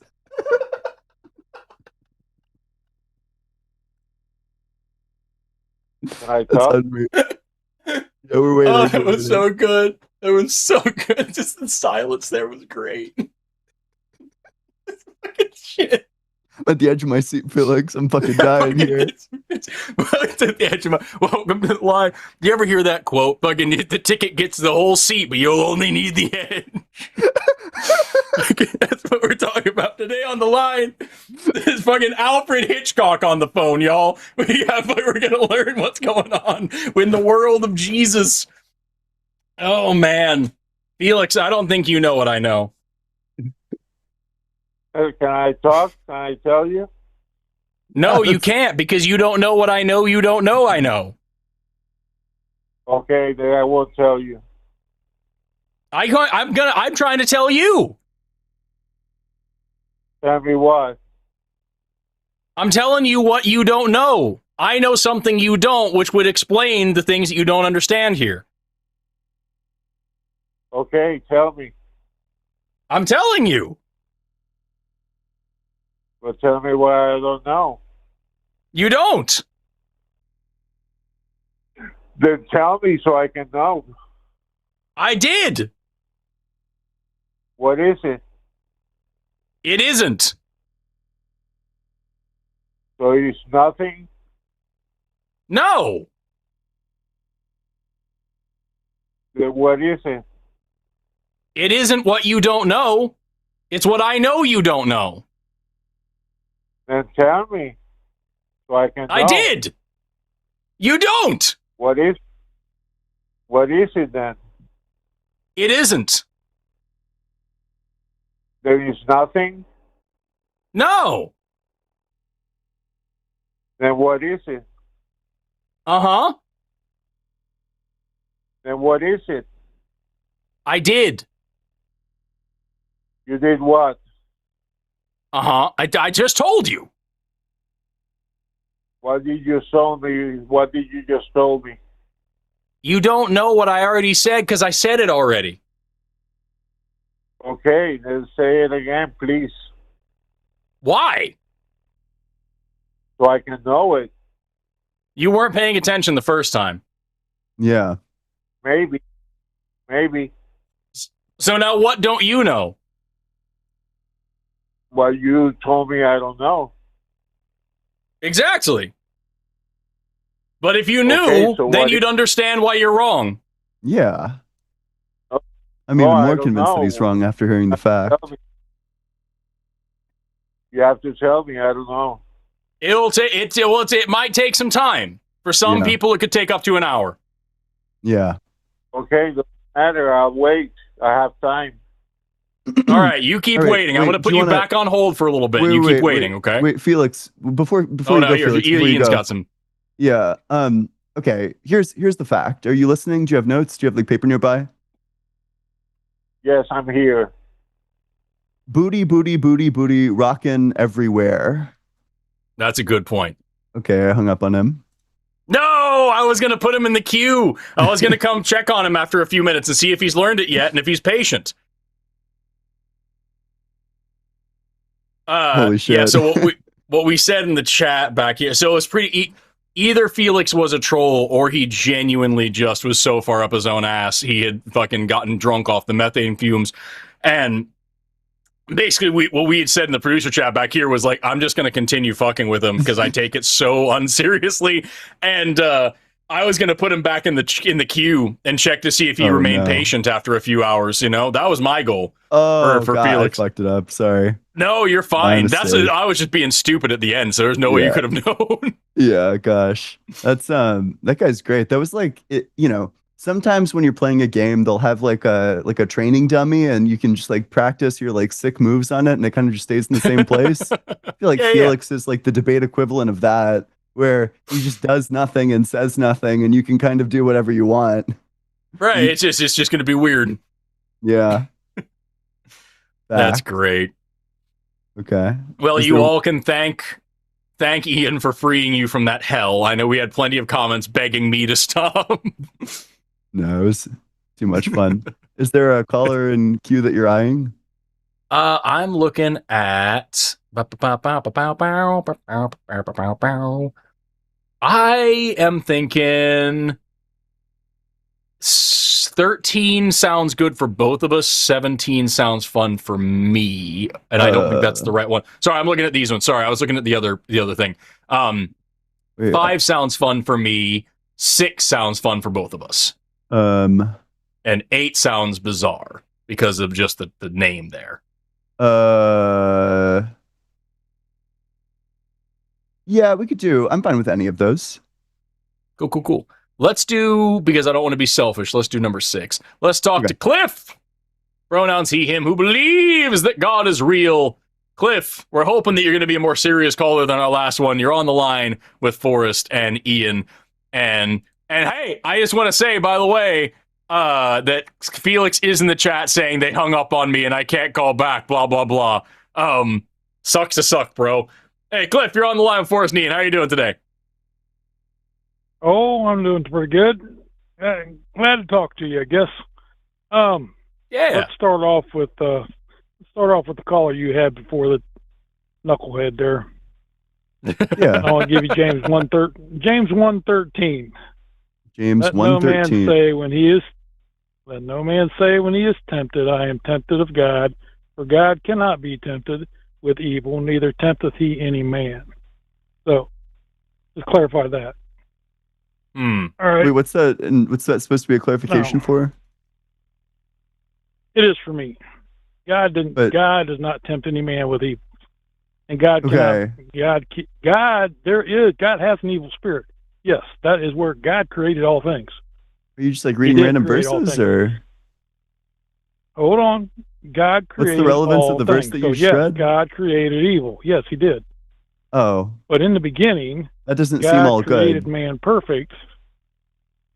But in the beginning, God created man perfect, and there was no evil So you until think an Adam all good sinned thing? against God. So you think an all good we're thing just- produces evil? So we're just jumping right in here. Yeah, go ahead. Really quick. So Cliff, I just want to be very clear before we get into it. Which you clearly Yeah. believe in the God of the Bible. That's right. Can I just be sure? Do you believe that God is the tri-omni God, that He is all good, all knowing, all powerful? All good, all knowing, all powerful, all the time. That is 100% correct. Okay, even though He created evil. That's correct. That's correct. Because man was not So supposed then- to know evil. So then creating evil go was a ahead. good thing. Did God create like childhood cancer? Did He create like the tumor, the individual tumor that's Nope. on each child? Nope. So He's not. Well, so He's not the creator of all things, is what you'd say? Well, okay. No. Okay, you're going to have to. If we got to say that, that's fine. Yeah, He created that. That's fine. You can say that. Oh, is that good? Was that He morally allowed perfect it. He to did create not. that cancer? Whoa. This guy sounds like one of those like From the beginning. sheets of metal that you shake. From Whoa, the whoa, whoa, whoa, beginning. whoa, whoa, whoa. No, from the beginning, it was not so. Man was not supposed to sin against God. But did He create it? Because That's not man what we sinned asked. against And is it God, good? because man sinned against God, then all these bad things have happened to man because man sinned against God. In the Damn, this beginning, right, it story was is not interesting so. as In the fuck, beginning, but it I'm was just good. trying to So just- hone in on Yeah, really quick, Cliff. You said God is all knowing. So when God created man, That's right. He knew that man would That's right. would sin against God. Yes, he did. Yes, he did. Right. It says before So- the foundation, he was slain before the foundation of the world. Yes, he already knew. Yes, Right. he did. Right. And So yes, he so still then it's created not man. Go ahead.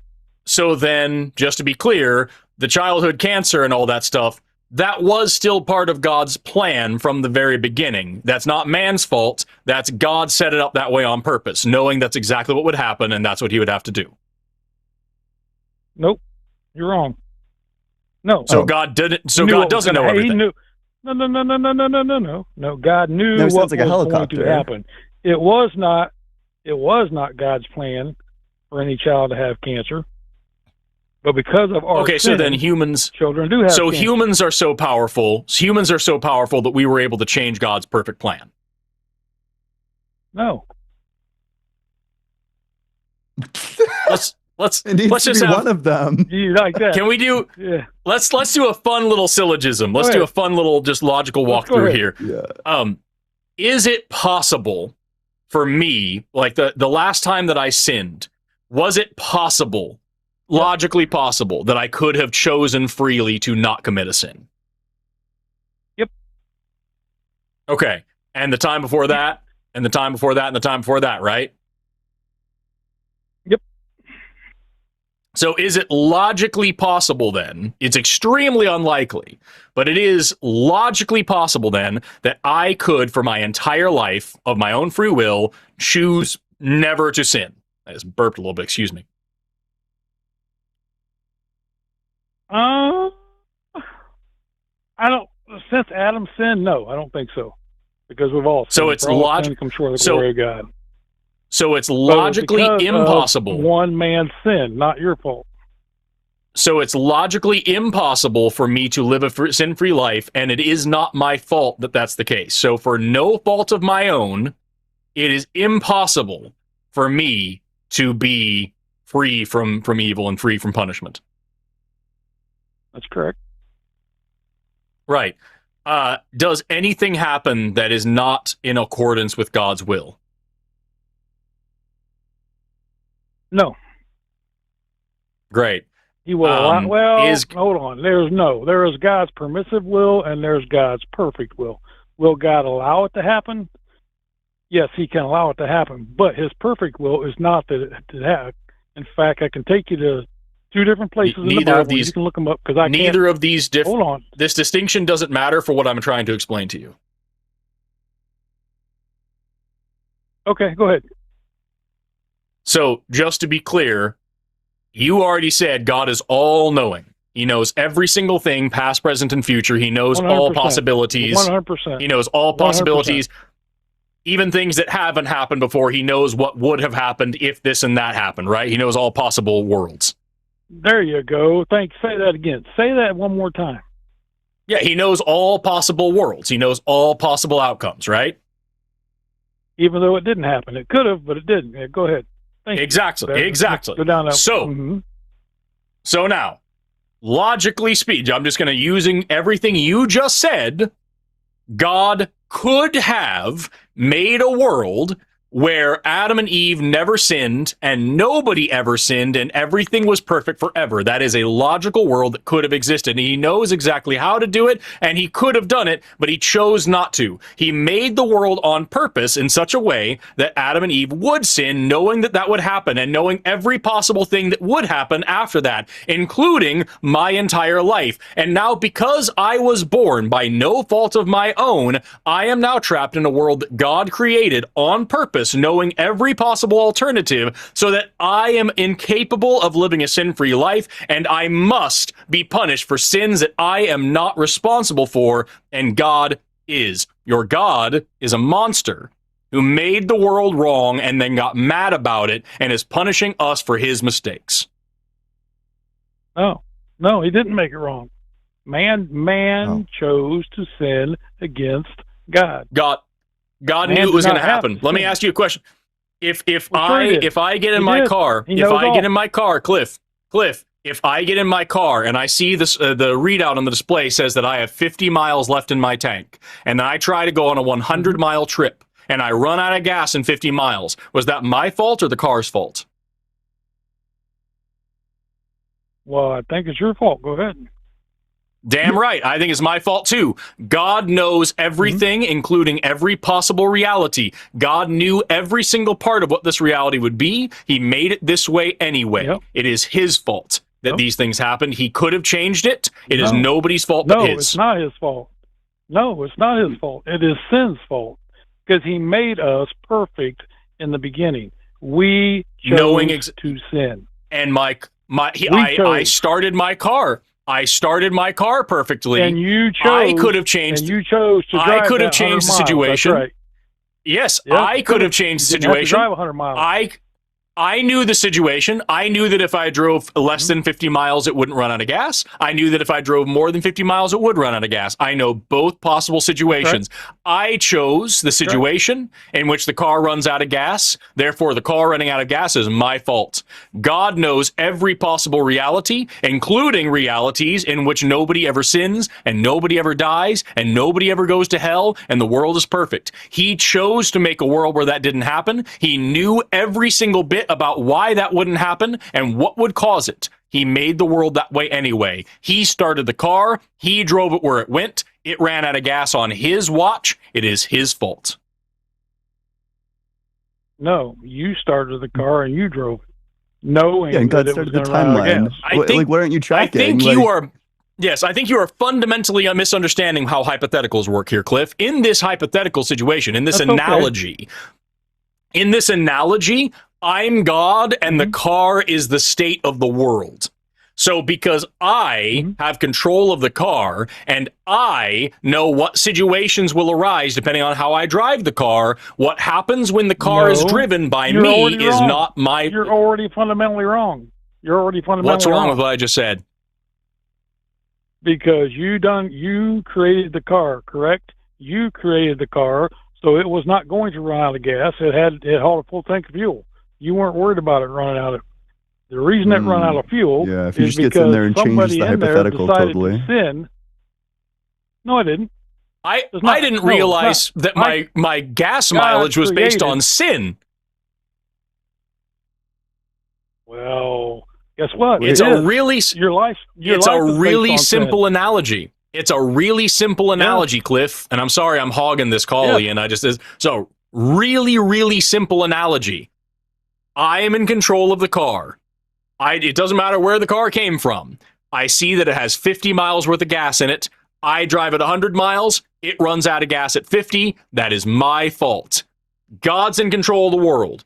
God knows if I put this tree here and I put people there, they're going to eat the fruit, they're going to sin, and for the rest of time, this bad thing's going to happen, that bad thing, this kid's going to get cancer, this kid's going to get raped, this child is going to do whatever. He knows every single thing forever.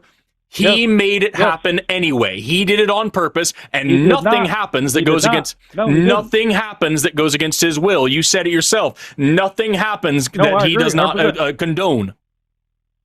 That makes it his fault. No. I didn't say that he condones. I said that he allows. I should have said. And if I did say condone, doesn't matter. My apologies. Doesn't change it. The difference in vernacular doesn't change the outcome. He allows it to happen. He does not condone it. Wait, so do you think? If you go back, do you think God chose the timeline?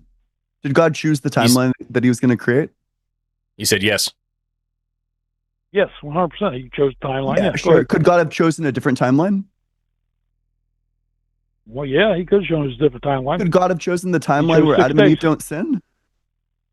Yeah, He already agreed to this. Yes. Hold on. Yes, He could have chosen, but He didn't. Then why not choose that one? Go ahead.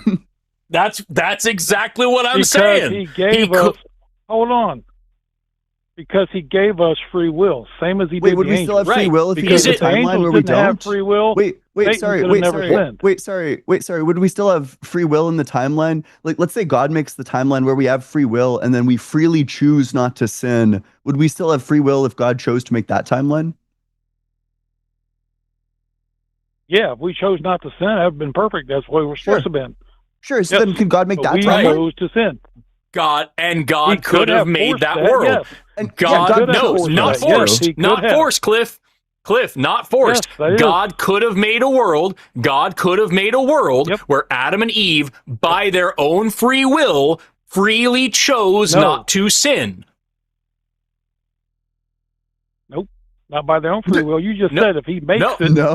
No. So you're saying it's impossible for them to have not sinned. You're contradicting yourself. You're saying both that there is a timeline that God could have made where they, by their own free will, don't sin, and that, there is one.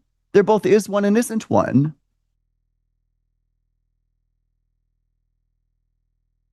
Hey, now don't confuse me. I'm not that smart. I don't think we have to try. Cliff, let's be very clear. Is it possible, is it any way possible that Adam and Eve, of their own free will, did not sin? Is that possible? No. Then God made it to sin. And then God is responsible because God made Adam and Eve knowing full well what they would do, and He made them in such a way and made reality in such a way that they had to do it. God, it doesn't matter their free will. If yours, yes, you just said they did. You just said it is impossible for them to have not sinned. So they did not have free will. Hold on. If I said if I said it was impossible for them not to sin, that was wrong on me. No, it was great. So then let's go back. Then let's go back to that part. Is it possible? Yeah. Was it possible for Adam and Eve to freely choose not to sin? Yes. Could God have made? Yes. Could God have made a world in which they freely chose not to sin? Yes. And yet He didn't. Which means God chose the world because you said He knows every single possible reality and every outcome of every choice, every possibility. You said that and made me repeat it. So God chose to make the world in such a way so that Adam and Eve, using their free will, would sin. That makes their free will irrelevant. It means that God did force them to sin because He forced them to exist in a world where they would choose, thinking it was their free choice, to sin. And the rest of existence, every bad thing that ever happens, is the result of that choice. God made this world that way on purpose. That makes it His fault. Well, I disagree with you, and I go back to How? like I was trying. Hold on, like I was trying to spit out there. There's 2 places in the Bible, and one was Saul. I'm not interested And in your for me, Bible verses. one- I want you to deal with the It's logic I okay. just gave you, Cliff. I'm not. Hold on. I'm going to, and I'm not. I won't give you the Bible verse. I'll give you. You can look it up. I can tell you back to Saul. Back to Saul, what you're talking about. Okay. And you don't like this part, but I'll just go ahead and we're going to go ahead and talk about it. The Amalekites. When God told Saul to wipe out the Amalekites. Holy shit, dude! This guy's like castling into checkmate. Jeez. Hold on. Yeah. Because of his disobedience, if you read the Bible, you can go back to it, and God said, if he had done what I told him to do, his name would never have left. He would never have not been in the kingdom. It wouldn't have went to David. But God already knew what he was going to do. So now David, now his name will never be off the throne. Otherwise, God would have set Saul. Right. But he already knew Saul was going. You're right. He already knew Saul was going to sin. Right. But he punished. He gave him the opportunity not to. And had he not, but he knew his name would have never left the throne. And wait, sorry, what was the sin? It was for this, in this case, it was not killing all of the cattle. Saul kept some of the cattle as spoils of war while he committed genocide against the Amalekites. Yeah, Cliff, and also King Agag, I believe. Yes. Let's make this even simpler. Let's use your analogy here. Let's use your analogy here and just make it more modern. If I record a football game, I don't know if TiVo is still a thing anymore, but it's a football game's on the screen. I record the whole thing, and I have it now recorded, and I know every single bit of that football game. I know who's going to win. I know what's going to happen. And then I press play on the recording, and I say, this team loses the game, but I'm going to give them a chance to win. And if they win, then I'll reward them. But if not, I'm going to punish them. And then the game plays out on the TV screen the same way it has every other time I've ever watched it, because it's a damn recording. And the same team loses. And I say, I'm now going to punish that team for losing. Does that make me reasonable? No, but it's not. You're not. The way God set things up are not the way you're talking about that game. You're talking about you've already watched that game. You already hold on. No, it's not. You say you already know who won. You already know. Yep. So then you're going back and God, and you said, Cliff, that God already knows everything past, present, and future. You said that God already knows everything past, present, and future, and every possible permutation of reality. So God already knew that Saul was going to rebel by keeping cattle for himself, and he punished him anyway. He said, and God said, I'll give him a chance to do something that I know he will not do.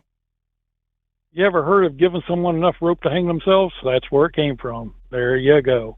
They already, God already knew he was going to screw up. But God gave him an opportunity not to, but he gave him an opportunity not to screw up, and he screwed up anyway. No, he didn't. And that's the same thing with us. Yes, he did. No, he didn't. Yes. He God gave him an opportunity. Cliff, if God already knew the outcome, then it doesn't matter what the opportunity is. If I have the playback of the football game, it doesn't matter if I say I'm giving them an opportunity to win if I already know they're going to lose. No. Go back to what I said. Go back to what the Bible says. The throne would not have left him had he done what he was supposed to do. It wasn't. But it was physical. But it was the game. No, it was impossible for him to do anything different. No, it wasn't. That's just it. That's what I'm trying to tell you. God did give him an opportunity to do right, and had he done right, the throne would have never left him. If he had done right, not to do right. That is correct. If he had done right, then it would have been that God. That's right, Cliff, if he had done right, then God would have been wrong. No. Because God already knew. God already knew what he was going to do. Mm-hmm. You're just jumping to another story, and you still haven't addressed the fundamental logical inconsistency that I brought up at the beginning. In any one of these cases, God knows the outcome. He knows what someone is going to do before they do it. If he says, I'll give them a chance to do it, an opportunity to do right. That is correct. It doesn't matter. It doesn't matter if he gives you the opportunity. Yeah, if it doesn't, no, it doesn't. If he knows what you're going to do anyway, it doesn't matter. Why doesn't it? If I have a coin, if I have a two-sided a coin with heads on both sides, I can't give it an opportunity to flip to tails. It's always going to be heads. God knows in advance that this person is going to sin. He knows that perfectly. He is all-knowing. There is no situation in which he is wrong. He knows for sure they are going to sin. Amen. So if he says, I'm going to give them a chance not to sin, it doesn't matter. Right. They are going to sin. Yep. Because but he does still give them an opportunity not to. Which is meaningless. What they're going to choose to do. No, it's not. Just because he knows what you're going to do doesn't mean he said. And this all goes back, Cliff. And that all goes back to the first thing that you have still refused to engage with, which is the very first sin. Back to when we talked about Adam and Eve, and you said, I'm going to address that. And we jumped to a bunch of shit that didn't address it. Adam and Eve, you said, could not have not sinned. You said that it was impossible for them not to sin. You said that God could have made a world where they didn't sin, but he made the world where they did on purpose. Everything else you say is completely meaningless.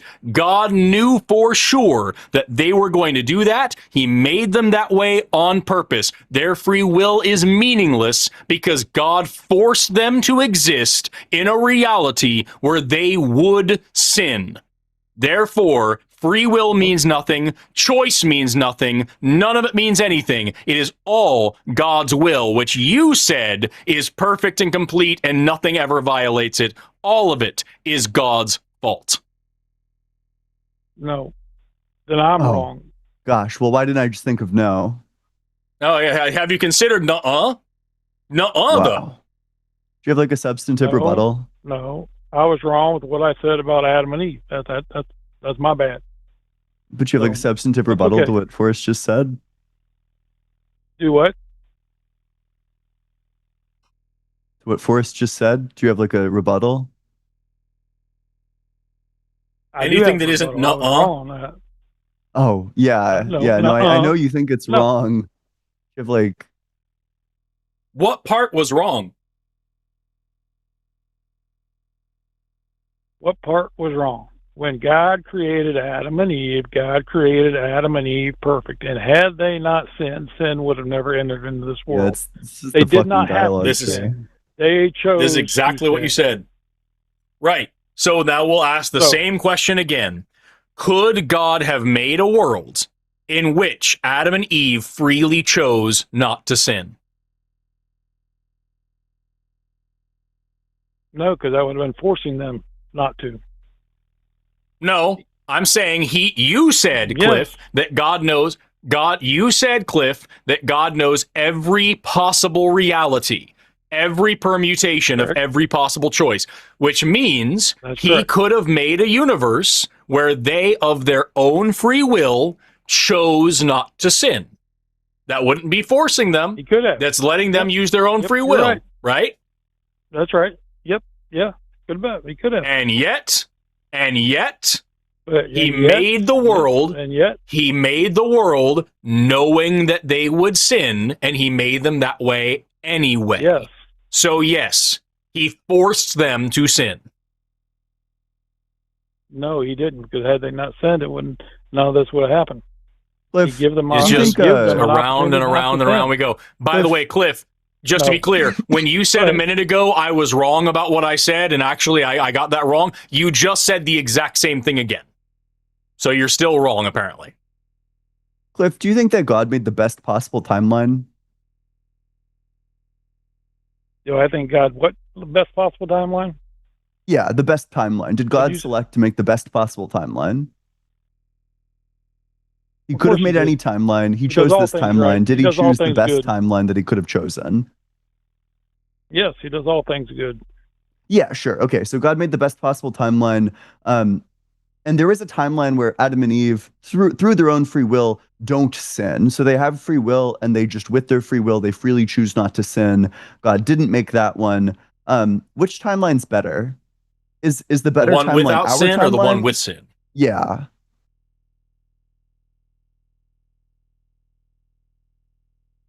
You've lost me because yes, they lived for. We don't know how long they lived without sin. Nobody asked how long they lived. I just want Nobody asked how long they lived. Is the timeline better where they don't sin, like they live their entire lives without sinning, or is the timeline better where they do sin? This timeline, which timeline's better? The timeline where they don't sin would be, what, as far as I know, would then be we have a much better, contradiction, right? Because you're saying that there's a timeline that's better than our timeline, but God made the best timeline. So God both made the best and not the best timeline. Our timeline isn't the best timeline. The better timeline would have been the one with Adam and Eve not sinning. Sure, but God made you the wouldn't sin be having this timeline. conversation. So God made the worst timeline. God didn't make the best timeline. Yeah, and that might be. And that might have been just so he could show his power. So then you don't think that God made the best timeline? That could be. So God deliberately made something that wasn't perfect. Then God's not good. No, he made us perfect. Or at least he's not like morally perfect. He allowed us to choose. He made the timeline. That contradicts what you just said. That contradicts what you just said, Cliff. God could have made a timeline without sin. He chose to make a timeline with sin. Therefore, God deliberately made something bad and then punished us for being a part of something bad that he made. So God's not all good. Well, I disagree with you. So it's okay. Based on what? What's the logical inconsistency in what we just said?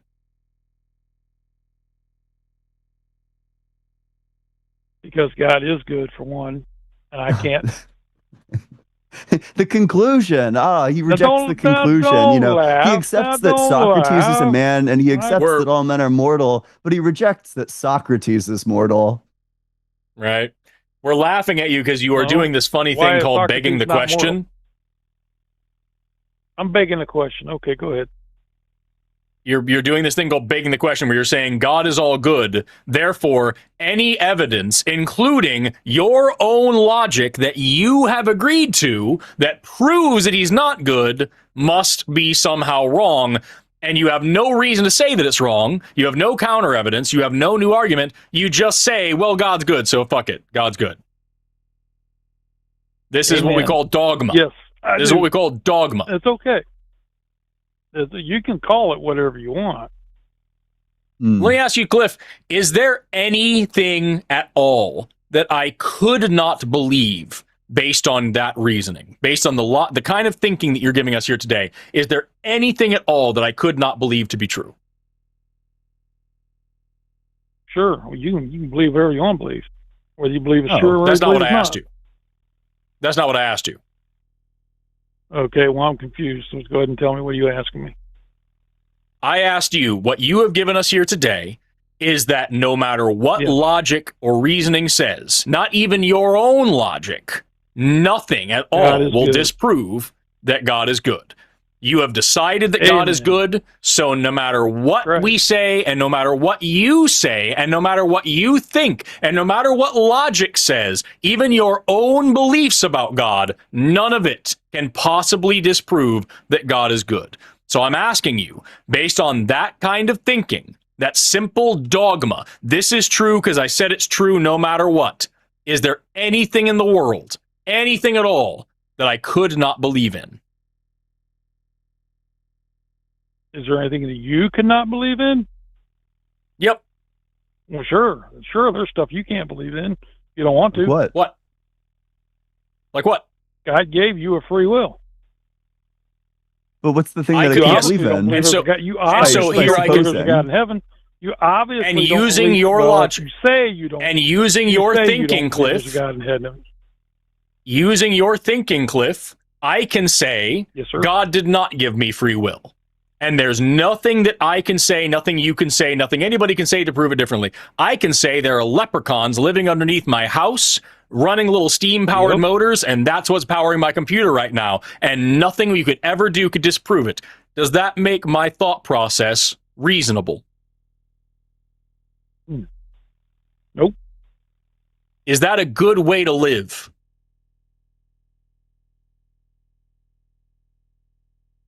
Might not be a good way to live, but that's the way I'm living. Okay. That fucking sucks, dude. Right. No, maybe you can we should believe just, like, that if you want reevaluate to. things or something. I'm telling you. No, sir, I don't. I don't reevaluate nothing. I feel like I if know the God of I Abraham, Isaac, and if I was Jacob. backed into the corner of like, yeah, I'm living in a dumb bad way, I feel like I'd probably reevaluate some things. Well, that's Why okay. did Who you said it's call? dumb and- Who said Let me wait ask a you minute. that. Who said it's dumb and bad? You just did. Literally anybody who knows Why how to did I think. call- well, Cliff, You- wait, why, you just why said did you it. call today? okay, you want to know why I called the first time? The first. No, the why'd you first call reason right now? I called. Yes, getting there. I just spun off your other guy. That's how that went. But I called to actually talk to you and ask you about archaeology and about bones and what have you. Let me ask you. No, From the get-go, because you said on the how- call how screen, deep- I believe that God is real, and we've been spending the past 30 minutes Yes. talking about God. So if you lied to our call screener to believe try to God talk is about real. something else, if you lied to our call screener No, I and you want do to talk believe about something God is real. else, Is then it, I'm not interested. wait, just to clarify, I'm it is like asking you- bones. Maybe it's bones related to God's existence. God's bones. Hold on. What I'm They're not asking you, bones. Cliff, No. I asked you, Cliff, why you No, called, what I want- because I don't care what you want, Cliff. I'm asking you why you called, because you just made it very clear. You just said that it doesn't matter what anybody says. You've decided what you're going to believe, and you believe it because you believe it because you believe it because you believe it, and nothing will ever change your mind. You've just decided. So I'm wondering, why would you waste your or my time or our audience's time calling into a debate show to talk about what's true and have a logical conversation with people if you just don't give a fuck what's true? You've just decided what's true, and you're just going to believe it forever no matter what. What's the point? Because I do believe God is true. As the Is that anything? Do you think that that's an answer to anything that I just asked you, Cliff?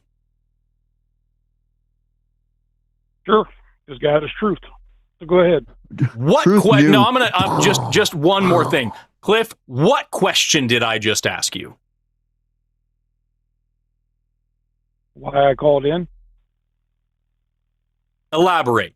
Why did I ask you that question?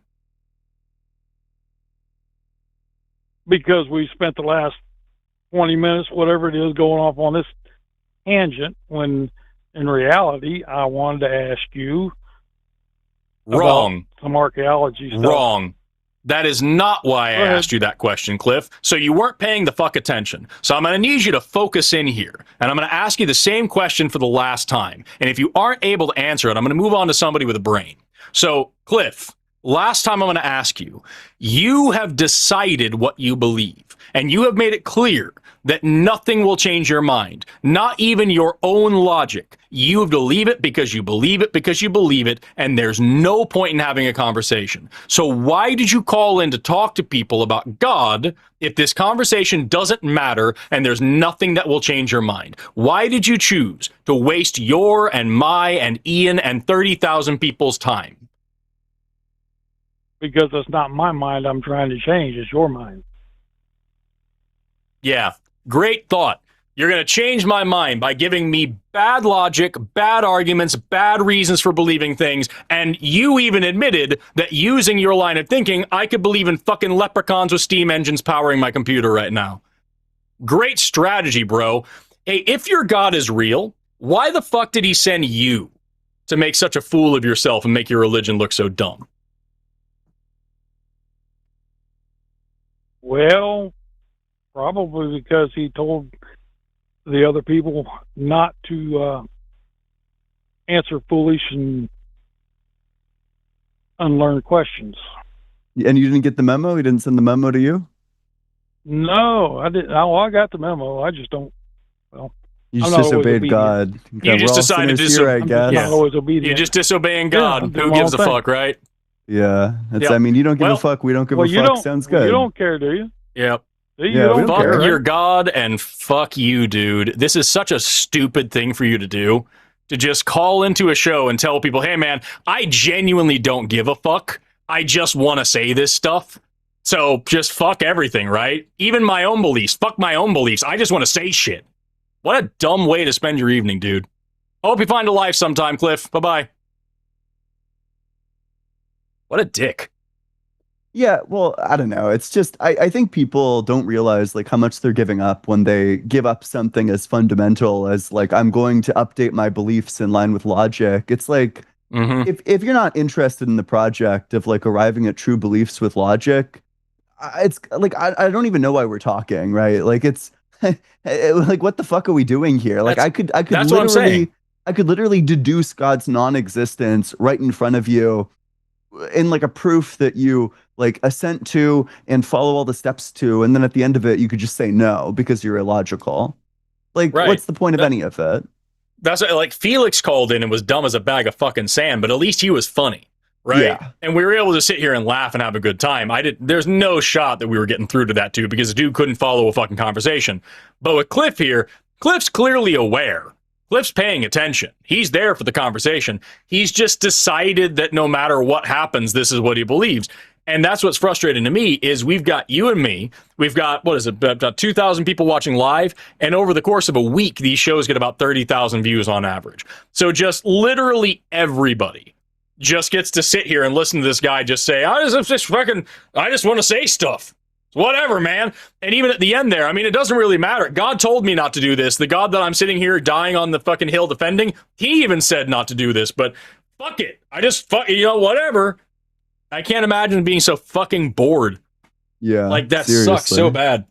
Yeah. Or I think like something that I think people would get a lot of mileage out of is like when you're backed into a corner in a debate, you just say, listen, man, that's a great point. I don't know. Fuck, I would have respected him so much more if he was just like, fuck, like you cooked me. I don't know. I'll think about it. Yup. Like hey man, this is a challenge for me. Even if you didn't want to admit defeat, just say I'm still really confident in this belief, but I don't have an account for that. I'm gonna go think about it. I'll call you back next week. Whatever. Yeah. Whatever. Yeah. Just it literally. Yeah, you can believe in leprechauns if you want, but I just believe in God because I do. Yeah. Yeah. Anything other than like fuck, like it's just so pointless. Like who cares at that point? Exactly. There's no fucking point in having a conversation. There's absolutely no point. Yeah. Anyway, I kind of steamrolled that call, so I'm gonna let you run the next one. I'm gonna try to shut up the best I can. Yeah, no, you're always welcome to jump in. But hey, next up we got Brother Izara. Is that how it's pronounced? 63 from Washington, I want to say. Yeah, you want to share about the existence of our creator? Yeah. What are you thinking? So I just in general, you guys, I hear you guys speaking, and I'm just wondering, because you sound like very intelligent guys to me. So I'm wondering why you would not believe in a higher intelligence. So I think that there are kind of problems. I think there's like different ways that you could slice it, right? Like you could take like the God of theism that has like the omni properties, and then I think things like all of the horrific suffering in the world give us some sort of evidence against that. But even if we stripped those properties away, I think that there are problems with the different models of God and creation. So, for example, here's a line of questioning that I've been quite fond of recently. Do you think that God is eternally creating, or do you think that he begins to create at some point? So I don't know. I mean, I'm Muslim American, so I'm not quite sure whether or not you have, actually read the Quran thoroughly or read the Bible thoroughly. You know what I'm saying? Before you come to your conclusions. So, I mean, if you read the Quran, Allah says in the Quran that he's constantly expanding the universe, and that's been scientifically proven. Wait, so sorry. I mean, that doesn't answer the question, though. That doesn't answer the question. I mean, I'm not quite sure. What do you think my question was? I'm not quite sure where, why that's not sufficing for you, my question is, do you think that God was always creating, or do you think he began to create at some point after not creating? Do you think he went from not creating to creating, or do you think that he was always creating? So I think, you have to, just like, we have seasons, right? And right now we're in the summer season, and we have trees and leaves that are at full bloom. But at some point, those leaves are going to fall off of the trees, and only the Lord knows whether or not the next year when that leaf bloom and come back, whether or not that's the same leaf that we seen the year before. Wow, so there's some things that only the Lord knows, right? I think you have to be able to wrestle yourself with that and be grateful and thankful of what you get out of existence. Because human beings so are deep. naturally Except ungrateful. what the fuck are you talking about? That doesn't answer the question at all. It wasn't even like an attempt to answer the question. Excuse me? Just didn't answer the question. Why didn't it answer the question for you, sir? It kind of sounded like you're giving like an elaborate reason for why you're not going to answer the question. It kind of sounded like what you were saying is reason.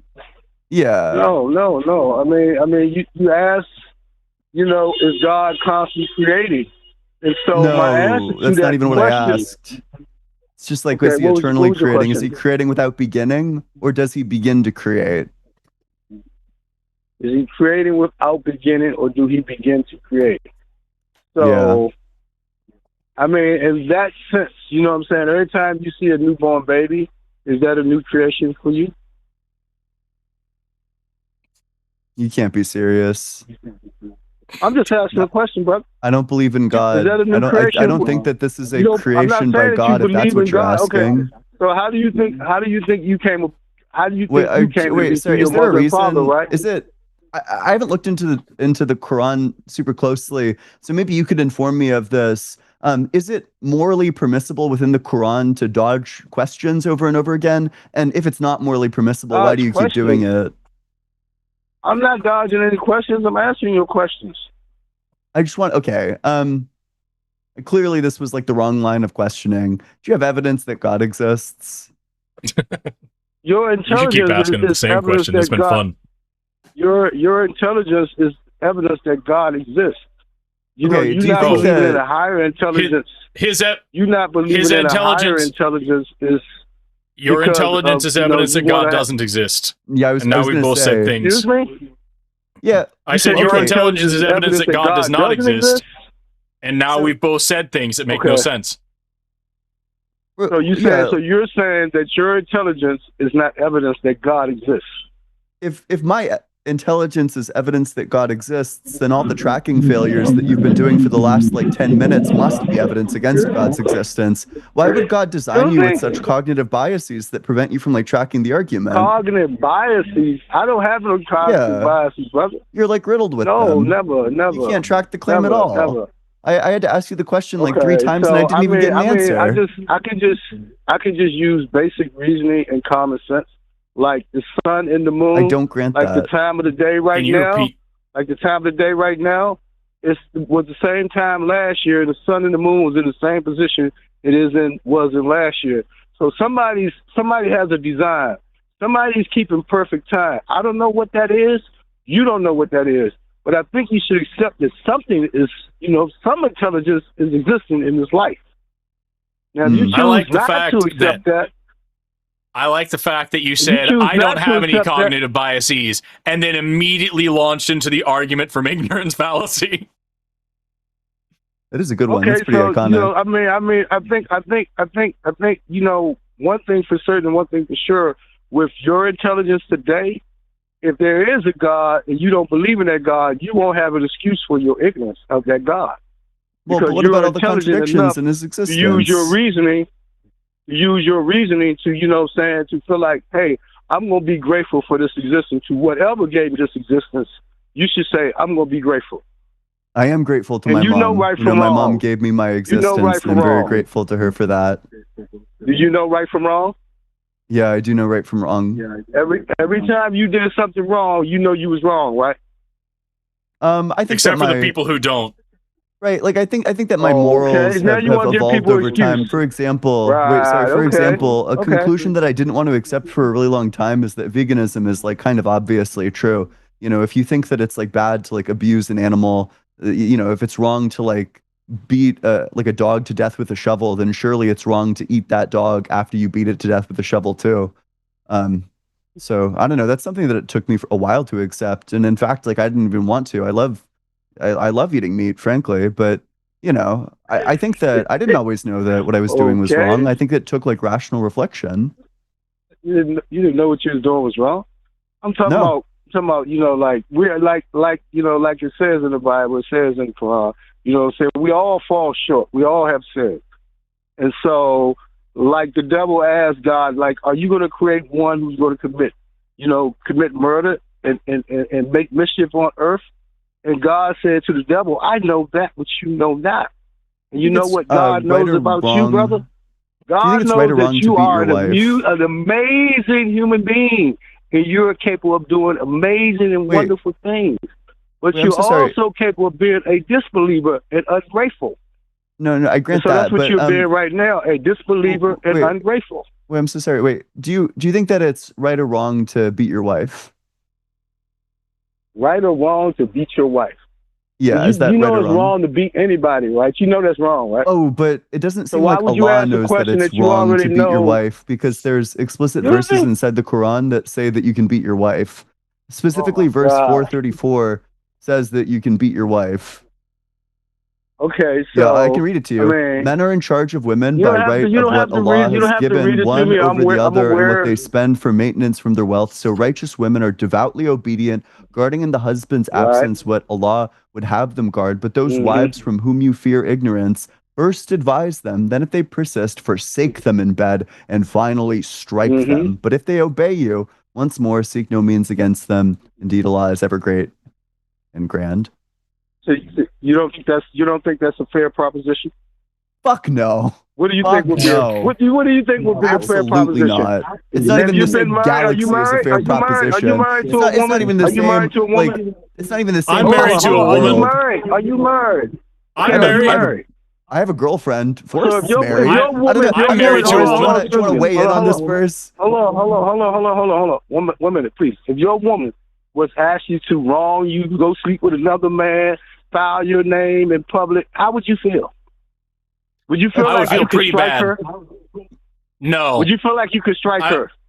Okay, no, well, you're a good not. man then. You know, okay, so that's you. But every man is not like that. And so God is saying he's just to be clear, with you and your feelings. So just to be clear, Izara, your argument here is that it's wrong to beat your wife, but God said you can go ahead and do it anyway, just because not everybody knows that it's wrong. But also, we all know what right and wrong is because God told us all right and wrong is. No, that's not what I'm saying, brother. Izara, would you beat your wife? What I'm saying is that, you know, I'm okay. I'm a 65-year-old man. I've had a woman strike me when she was mad at me. I've had a woman hit me with a frying pan when she was mad with me. I've had a woman cut me with a razor when she was mad at me. That's awful. Terribly unjust. So, okay. So we as human beings, we do unjust things because of our feelings, of our senses. And yet, so God commanded them to do unjust things. And yet, your God commanded them to do unjust things. You're ungrateful, brother. You're ungrateful, brother. You have to stop being ungrateful. It's not that I'm ungrateful. It's not that I'm ungrateful. It's just that I'm morally and intellectually consistent. Yeah. No, you think that your morally perfect God gave this law saying that you should beat your wife? What? You keep on talking about the Lord. God said you can beat your wife. Like, God, go beat women. No, you defended the verse. Stop trying to, make something wrong when it gave you a whole scenario. Oh, my bad. Of a I'm woman sorry. That's kind of wrong I'll in put you. the book away. You know what I'm saying? Put the big scary logic away. Yeah. Well, that's not big scary logic because you don't want to use basic reasoning and common sense. Let me bust out the Dungeons and Dragons dice to generate my next response. Okay. So you don't want to use your basic reasoning. If it hits a nat one, I'll say the Shahada live on stream. Excuse me? If my Dungeons and Dragons dice roll up and it comes up a nat one, I'll say the Shahada. I'll convert to Islam live on stream. I mean, I don't think that's funny. I mean, because you have to day the judgment. You have to decide what you believe, and so reading is fundamental, and the Lord teaches us by the pen. I see both of you guys have a lot of books behind y'all, so you don't have an excuse for your ignorance, brother. Well, the Lord the more I read, the less I you're the one to believe. throw around the word ignorant here. Excuse me? Okay, if you I'll haven't repeat it. read the Quran and you said you don't believe in God or Allah, then you're ignorant of something and you don't even know what you're talking about. That's So just to be basic clear, reasoning, brother. your argument here is the only way, if somebody hears my position and hears my religion, the only possible way they could possibly disagree with me is if they're just ignorant and they just don't understand something. Okay, so I mean, I'm sure if you knew how to speak That was a Arabic, question. if you learned the That was a Quran, question. if you learned the, That was a question that I just asked you. I'm sure that you're basing your opinion out of some ignorance. I'm 100% sure of that. That was a question. Yes, that was a thank you. question that I just asked you. I'm 100% sure you're basing some of your opinion out of ignorance. Right. So you're just to be clear, if I were to tell you now that if you actually read the Quran and you compare it to reality and you still believe that the God of the Quran is true, then clearly you're just ignorant of something. Is that a compelling argument for you? No, it's not a compelling argument because you would have to be somebody who. And so now you understand how everybody listening to you feels. It feels like you're just being a pompous asshole and just saying that everybody who disagrees with me is probably stupid. Hold on. No, I'm not saying that. What I'm saying is that we as human beings inform opinions and biases against each other out of ignorance. And so you can talk about monotheism and you'll find fault with God and human beings all day long. But you know what? Being forgiven of one's faults and having a kind word instead of cussing people out and cursing them because you disagree with them is better than insults. It's better than charity after insults. I haven't cursed anybody out because I disagree with them. I've heard you curse people. I listen to y'all curse people and belittle people. Just because I haven't cursed anybody because I haven't cursed anybody because I disagree with them. I've cursed. You just cursed me. I've cursed at people for being logically inconsistent and obnoxious and doing apologetics for slavery and doing apologetics for rape and for refusing to engage with their own arguments.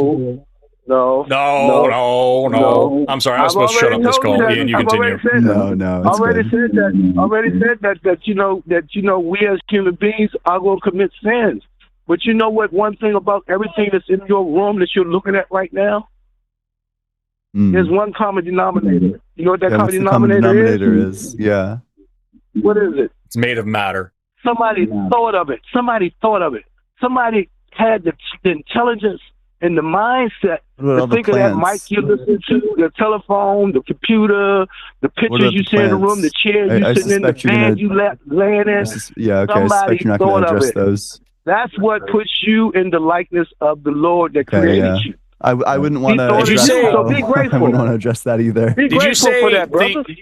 Did you say people thought it up, like people invented it, or people have thought about it before? Like it's a thing that exists that people have considered and pondered? Everything that's in your bedroom or in your studio or in that place you're looking at right now, somebody thought of it, right? That's what I'm asking you. I'm asking you, when you say thought of it, do you mean invented it or just has considered and pondered it before? Somebody thought of it, brother. However you want to put it. They thought of it in their mind. Okay, well then that's obviously not true. That's not true. Why is it not true? Yeah, I got a left hand and a right hand. I don't think that these things were like designed into existence. I have plants behind me. I don't think those things were designed into existence. You said you have a left hand and a right hand. Yeah. Right? And if you have read the Quran, the Lord says, he says in the Quran that he can replace you to the tip of your fingertips. Now, who during the time of Muhammad knew that? Fire. But what's the evidence that the Quran is true? Oh, lots of people. That's pretty. That's pretty you that he old can knowledge. Replace you to the tip of your fingertips when you're dead and gone. No, I understand that's the claim. I just want to know what's the evidence that it's true. What's the evidence of it's true? I just told you. A leaf on a tree, brother. When it falls from a tree, you don't know if that's the same leaf that grows back the next year. You don't know that, dude.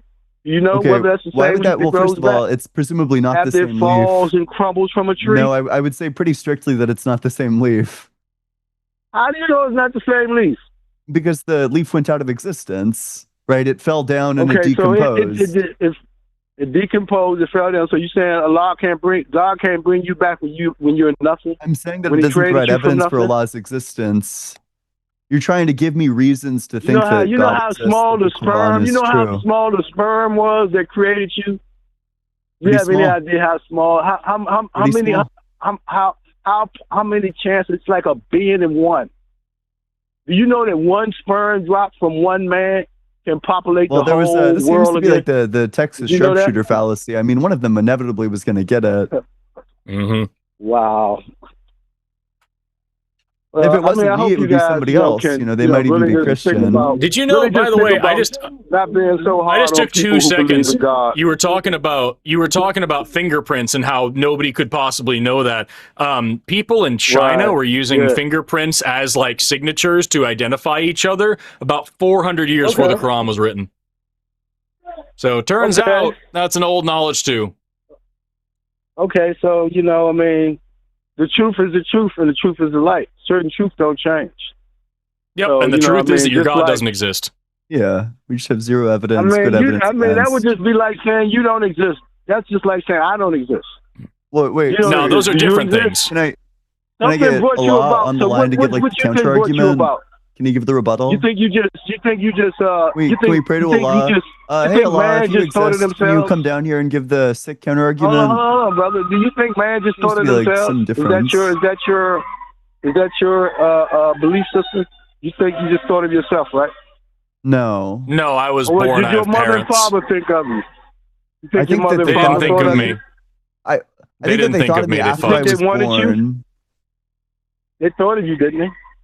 I'm not sure that it maps cleanly onto me. I think that they wanted some child, and then I just filled that role. Your father or your mother wanted you. One of them wanted you. No. Or you'd be here. And also, you were talking about sperm a minute ago. Where do you think sperm comes from? Where do I think sperm come from? Yeah. I mean, where's it made? It's a good ass question. I'm not sure. Good ass. I'm not sure. I'm not sure. Allah creates as He will. You know what I'm saying? There's certain things we don't know, brother. So, as someone who studies that's what you call a little bit of biology in my spare time, I can tell you that it's made in testes. So inside your scrotum, you have 2 testes that produce sperm and then put them up through the epididymis into the ductus deferens. In the Quran, it says that they come from fluid ejected from between the backbone and the ribs. Yeah, like the thorax region, approximately. Somewhere in here where your heart and lungs are. Statement, right? Do I no, I don't tend to find. I've dissected a lot of humans, and I've yet to find one that has testes next to their lungs.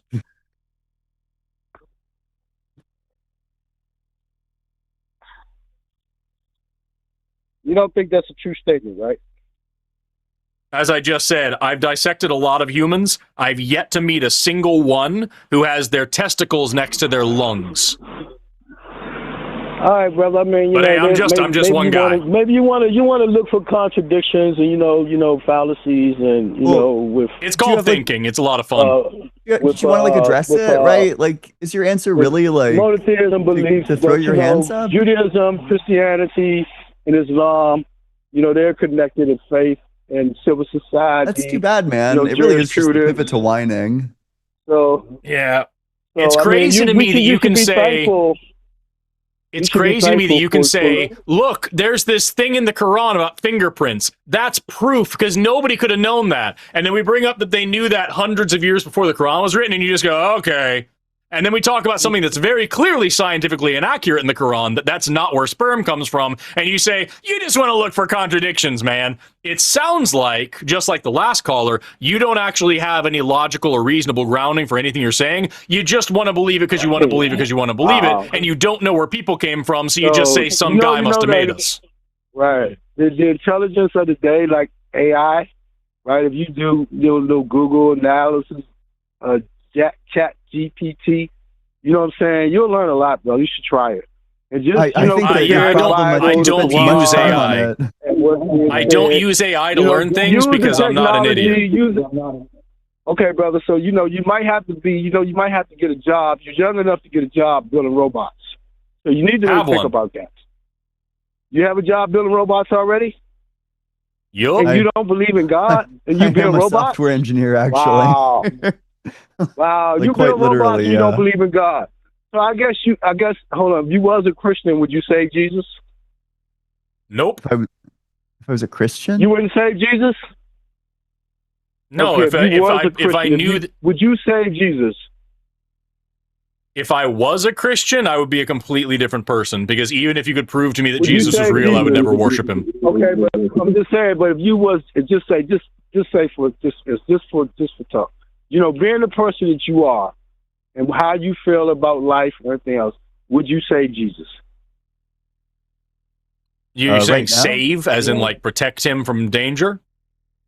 Yeah, like protect him from being cursed and crucified and hung on a cross and stabbed and pierced and all this stuff. Yes, because I'm a better person than your God. Yes, I would. All right, alhamdulillah, you would save Jesus. Okay, that's what's up. I would save Jesus too, brother. So we on the same boat. Yes, because unlike God, I don't think that kind of filthy blood sacrifice is necessary or warranted ever. Okay, that's what's up. I mean, I would save Jesus too. I mean, I think all true believers would save Jesus. So you just have to. You have to just deal with it. Here we are, I mean, it's okay. Filthy heathens, still deciding to be good people.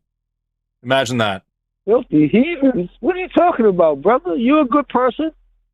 Why you just can't be a good person and let people believe in God if they choose to? It's false. I do. You should believe true things. I do. I let people believe in God if they want to all the time. I argue against gods. I argue against the belief in God because it's harmful. Because it's harmful and it's not true. Believing in God is harmful? Yes. Yeah. So what do you think the world would be a better place or worse? Hold on, you think the world would be a worse place if people didn't believe in God? I think it would be a much better place.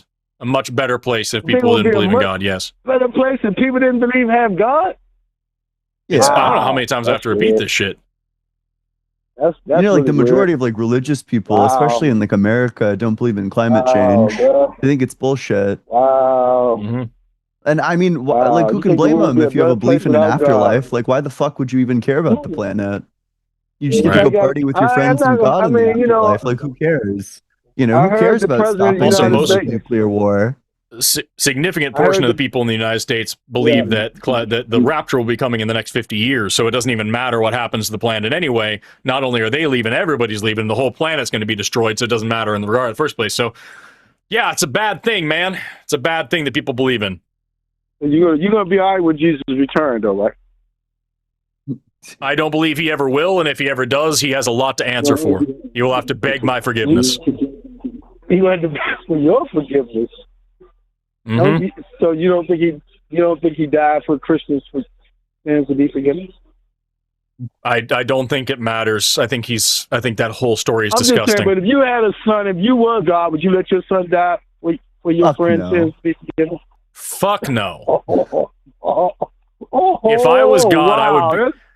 If I was God, I would do a fuckload better than your God did. Oh my God! If I was God and someone did something wrong, I would just forgive them without needing to torture my own child to death. You wouldn't sacrifice your son? I would sacrifice myself before my kid. All of humanity? You wouldn't sacrifice your son for all of humanity's sins to be forgiven? Well, wait, I would, if I was them on your own. That's what I'm saying. If I was God, I would just forgive. I wouldn't need a filthy blood ritual where I sacrifice my own child. That's what an idiot comes up with. That's what an overdramatic teenage emo kid comes up with. Why is God like that nervous guy with like two buttons in front of him, like trying to figure out like which one he's gonna make like nervous? Like he's God, he can do anything.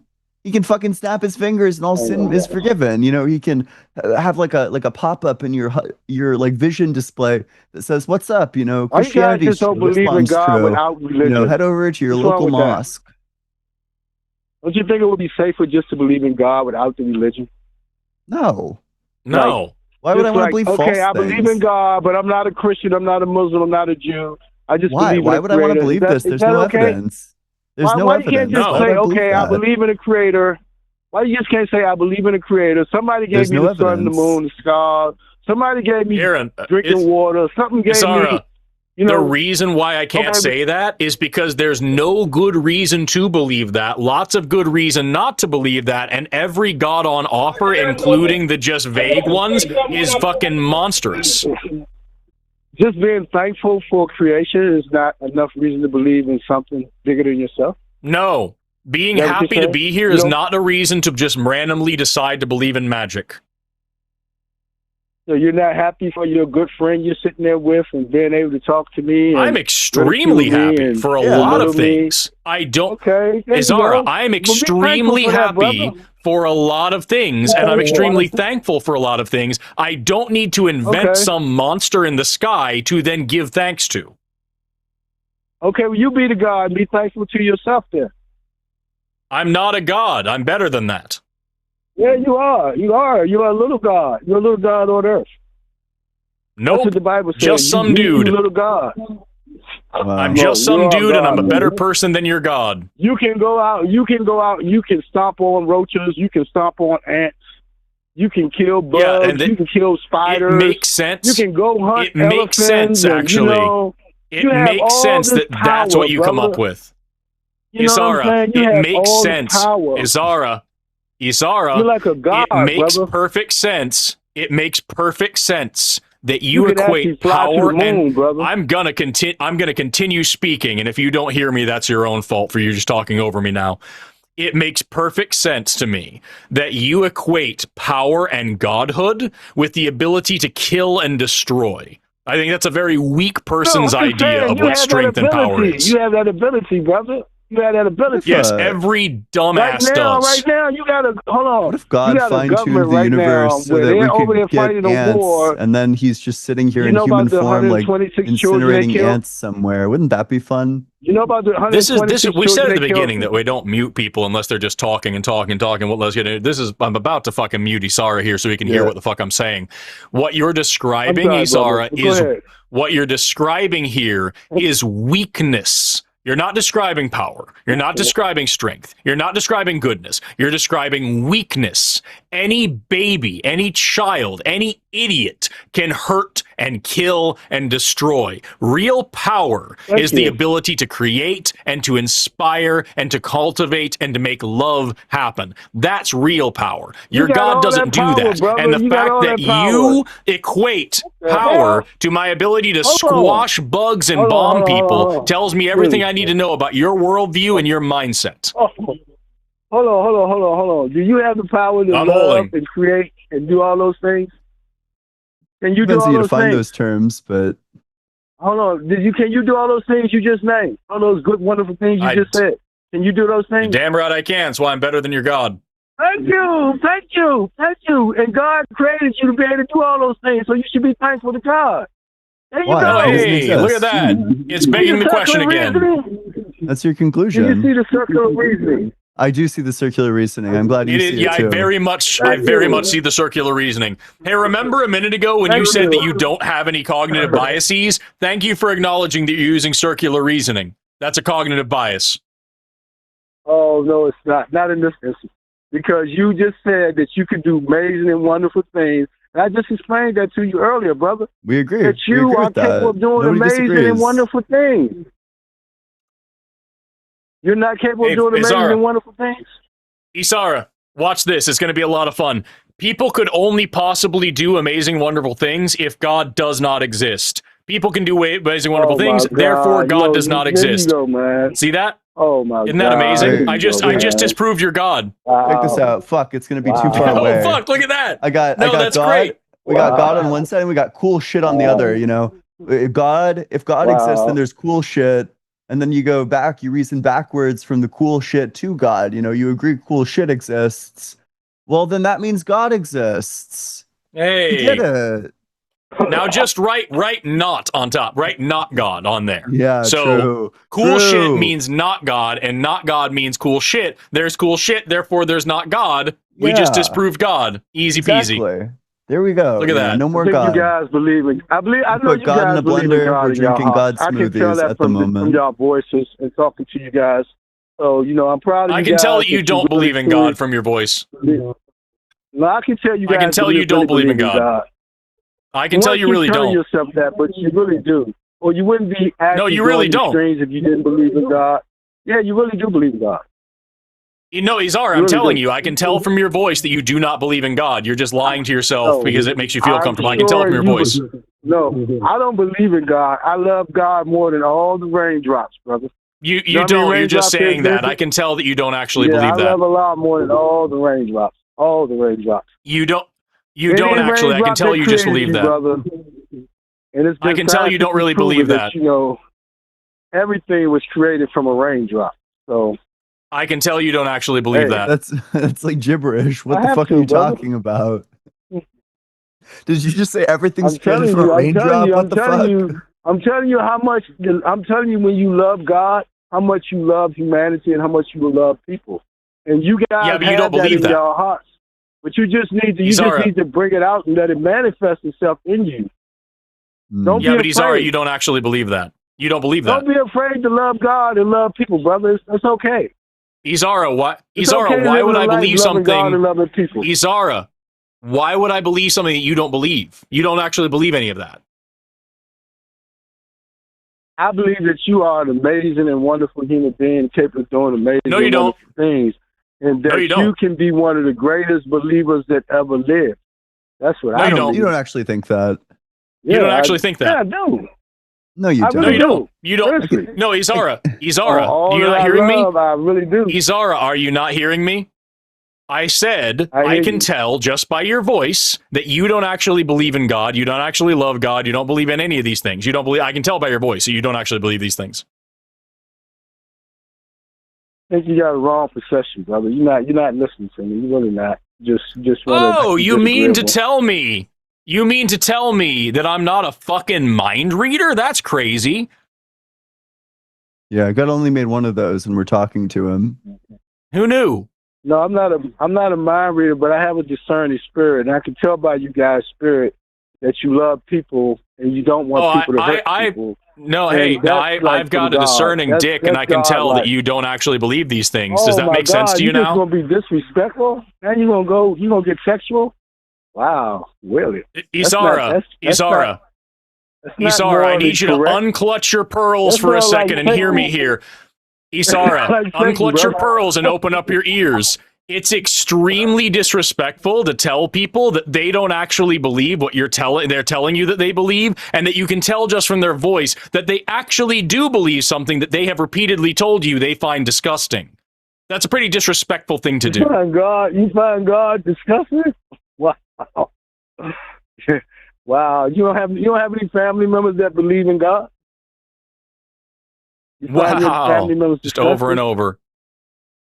I do have family members that believe in God. They know how I think about their beliefs. You find your family members disgusting? Oh my God. No, I find their beliefs disgusting. Are you not able to understand that? Is that too difficult of a concept for you? I find their beliefs disgusting. Maybe you should try. Zero cognitive bias. Do you believe in meditation? You believe in meditation? You believe in getting contact with nature and meditation? Is it possible for you to actually stick to a point without jumping to something else every time you're backed into a corner? Well, you just told me you find your family members disgusting who believe in God. You explicitly didn't. You're lying. Why are you lying? Yeah, Izara, is lying a sin because you keep fucking doing it? Didn't you just say you find your family members disgusting who believe in God?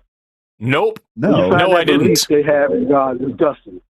Didn't you just say that? Yeah, Izara, someone's belief and the person themselves are different things. You understand that, right? You know, For example, it's I 'cause think the time fact we're that my living in, girlfriend shits you know, is all the disgusting. mental I abuse kind of think we that have same thing about suffered. myself, and the fact that I It's shit, I just find that mental abuse, brother. disgusting. Nevertheless, I don't Come think on, that makes brother. my girlfriend disgusting. Isara You loves can't every really shit be. in the world You because guys every gotta get shit out. is a You guys gift from gotta get out Allah. of mentally True. abused people, brother. Please don't. Why you want to be like just having a live stream where you're mentally abusing people who believe in God? Don't do that. Please think about something You else. should believe brother. true things. There's Why other do you great hate things believing true Isara, things? Isara, if There's you were other a great halfway things, guys. decent thinker, you would understand why we're doing this live stream. Beliefs inform actions. If a lot of people in this world truly, genuinely believed in white supremacy, and they fucking do, then we would be spending time telling people that white supremacy is fucking stupid, and we do. We spend a lot of time arguing against that. I do. I just literally said that before you started rambling. So I do that. I argue against those beliefs because they're harmful. You also have beliefs that are harmful, so I spend time arguing against them. Do you understand now how that's what moral and intellectual consistency looks like? Or do you want to continue just saying some bullshit about how we don't believe what we actually believe? To anybody? Why would loving God in your heart and being thankful for creation, the trees, the birds, the air you breathe, the sun, the moon, the water you drink, the cancer, the rape, the genocide, why just being thankful for those things in your life? Why is that so hard for people to like just be grateful and just live their life? I love this guy's argument. You know, let me make sure I'm like steel manning your argument. So I got premise one. Please believe in God. Please believe in God. Please believe in God. Okay, do you have like something other than begging? Like, I just don't find you like groveling to be very endearing. Can I get like a real? I know we're like pretty deep in the conversation, but maybe just like a single piece of evidence would be really cool. I mean, the fact that you have a brain, brother. I mean, you're intelligent. Why wouldn't I have a brain? My brain is evolutionary. Enough for you. You know what I'm brain saying? Is your proof of evolution, Isara, not your God. Just the human design. You know how? All explained by evolution. In fact, there's like a fuck ton of design flaws. I bet Forrest could tell you like an unbelievable number of design flaws within the human body. I absolutely can. Tell me why God. Tell me my God fucking wired my recurrent branch of my laryngeal. You guys are special. You guys are special, man. I really mean it. Tell me why your God wired the recurrent laryngeal branch of the vagus nerve to go all the way around my fucking aorta before going up to my larynx. I don't think this guy knows a single one of those words or where it is. Hold on. So you're saying you could design the human body better than it's designed? If you was a designer, damn right. Like trivially, yeah. Damn right. I'd save some wiring. Okay, you should try reading the book of Proverbs. It talks about the vanity of man. You're a Muslim. You should try reading literally any other book. You know what I'm saying? Read the book of Proverbs, brother. It talks about read a book of biology. And pride and, just... I'll go read Proverbs again. You go read a biology book for the first time. We'll circle back next week. All right, I mean, I got you. Peace, brothers. Yeah, you too.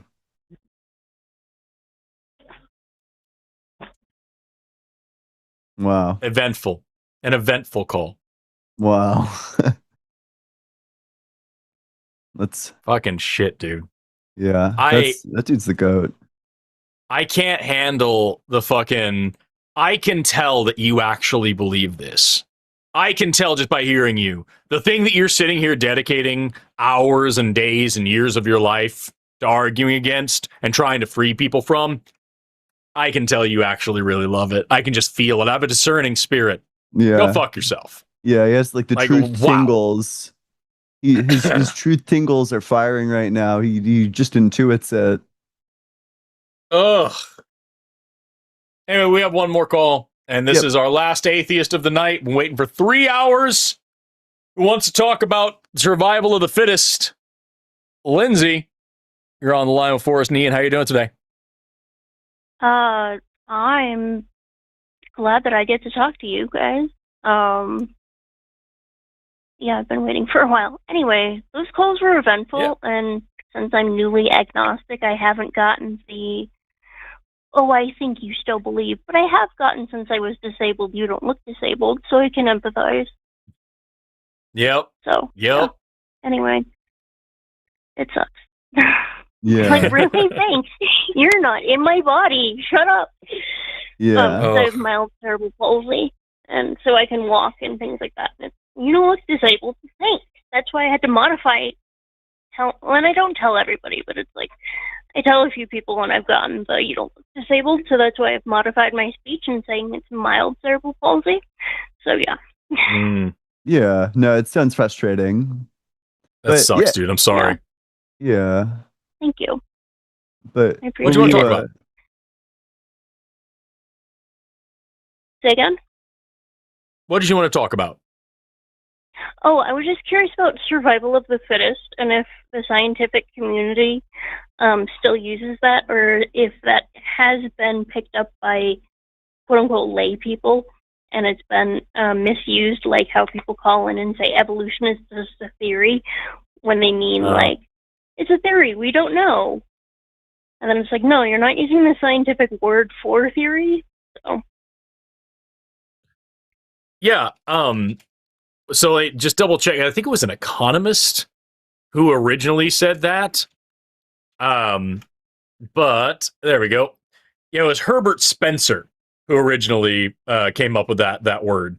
And Herbert Spencer was some fucking guy. He was a philosopher and a psychologist of all things. I think he was actually a polymath, so he might have touched on different stuff. But like, yeah, so it's a phrase that back in the day in the 1800s when that was when they came up with that, it clearly meant the most fit for the environment, and that's what it still means today. But people have taken it to mean like the strongest, the fastest, like the physically fit, you know? Yeah, exactly. And so it's kind of fallen out of favor for that reason. I can't think of the last time I've heard it used by anybody who wasn't teaching like an intro to bio course. And just to get across the concept. So I don't know of anybody who uses that term and means it seriously anymore. It's kind of just not really modern language. Okay, that makes more sense. Thank you. Yeah, definitely. And then, yeah, do you know historically? Because I'm still trying to learn actual history now that I'm like, well, if everything or if most things in the Bible weren't true, then the Egyptian people didn't build, like the whole Exodus story is made up, and so I'm wondering who built the pyramids in Egypt. A couple things. Like first, the Exodus story doesn't say anything about the pyramids, I don't think, unless I could be totally misremembering it. But unless I morphed the people were enslaved and then they built the pyramids for their Egypt god. Oh yeah, I'm sure the Egyptians had like separate slaves. Like a lot of nations had slaves at that time. Like Egypt had slaves. But I know that there's I think it's called like the logbook of Meter. There's like we have a logbook from one of the people who built the pyramid, where he goes into detail about the process of building the pyramid. Yeah, I just double checked also, and because I think you were right, and I did just double check. The Bible never mentions or even references anything to do with pyramids in terms of the Israelites being enslaved. It just talks about them being slaves. It doesn't say what specifically they were doing. Okay, and that's interesting because a lot of people do. A lot of people do. Yeah, a lot of people do. And it's interesting because like the Egyptians, while the pyramids were being built, they kept tax records. They kept records of like crop harvests. They kept like ridiculous. The first Egyptologists to study ancient Egypt were around in ancient Egypt. The pyramids are as old. Let me say it this way. So like if you think about how old ancient Rome is, the writing of the Bible, right? That age to us, the pyramids were as ancient to the people in Jesus's time as Jesus is to us. The pyramids are like 4,000 years old. So like the original Egyptologists, the first archaeologists studying this shit, were people around the time that Jesus was around, if he was ever around. So to say that this is what that whole story comes from just really doesn't make a huge amount of sense. And they kept tax records, they kept records of crop harvest and shit. They make no mention whatsoever of a mass exodus of slaves, and also the pharaoh and the entire army died and was swallowed up by the sea. None of that shit got written down. Weird. Okay. Yeah. Well, I mean, it is a. I'm just so happy that I don't have to argue anymore with any of what the Bible says, because like the first call was like, I think that the slavery was, I don't know, it's the whole God works in mysterious ways, and it's like, God could have said it's not a good idea to own people. Like you had the points on everything, and I'm like, oh my gosh. And then the second caller, I'm not sure, I think he was like, well, I know that God exists, and it's something that you don't know, and haha, I'm smarter than you. And you don't have patience because you don't believe in God. I think that was his claim or something, which is just ridiculous. And someone pointed out, totally right. Someone pointed out in the chat, and they're absolutely correct, Cleopatra lived closer to the invention of the smartphone than the building of the pyramids. That's crazy to think about. I don't understand that. So the pyramids were built like 2500 BCE, so 450,000 years ago. 4,500 years ago. That's how numbers work, you fucking idiot, Forrest. Goddamn. So 4,500 years ago is when the pyramids were built. Cleopatra died in the year 30 BC. So about 2,030 years ago or 2,060 years ago is when Cleopatra was bopping around. 2,060 years ago. The pyramids were 4,500 years ago. So Cleopatra was closer to the first smartphone than the building of the pyramids. Oh, I see. So it's ancient. I see. Okay. Yeah. And that's what I'm saying is to talk about this in biblical times, to talk about this being, closely related to the time of Christ, you're talking about thousands of years of history that are getting squished into a very short amount of time here. Yeah, that's why I'm glad that I was never a young Earth creationist. Because I would have to have a lot more deconstruction than I already had been. So I'm newly agnostic, so learning a lot of things. But yeah, those were interesting calls, and yeah, I can definitely relate to. Yeah, that would be annoying to say no, I don't believe it, and people are like, no, you really do, and I'm like, okay, I would say it's on the same level of like saying that I have a shellfish allergy, and people are like, no, you just really like it. I'm like, no, that'll give me hives. Like, please believe people when they say that they don't believe something or that they're allergic to it, because that's the good and right thing to do. Also, please don't pray for disabled people. Like, next month is Disability Pride Month.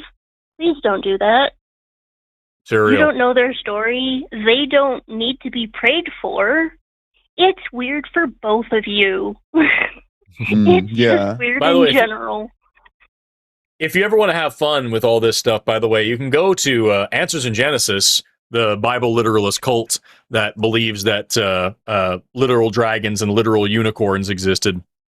I'd rather not. They have a whole Bible timeline thing on their website that talks about that. They believe that the Exodus happened in 1491 BC.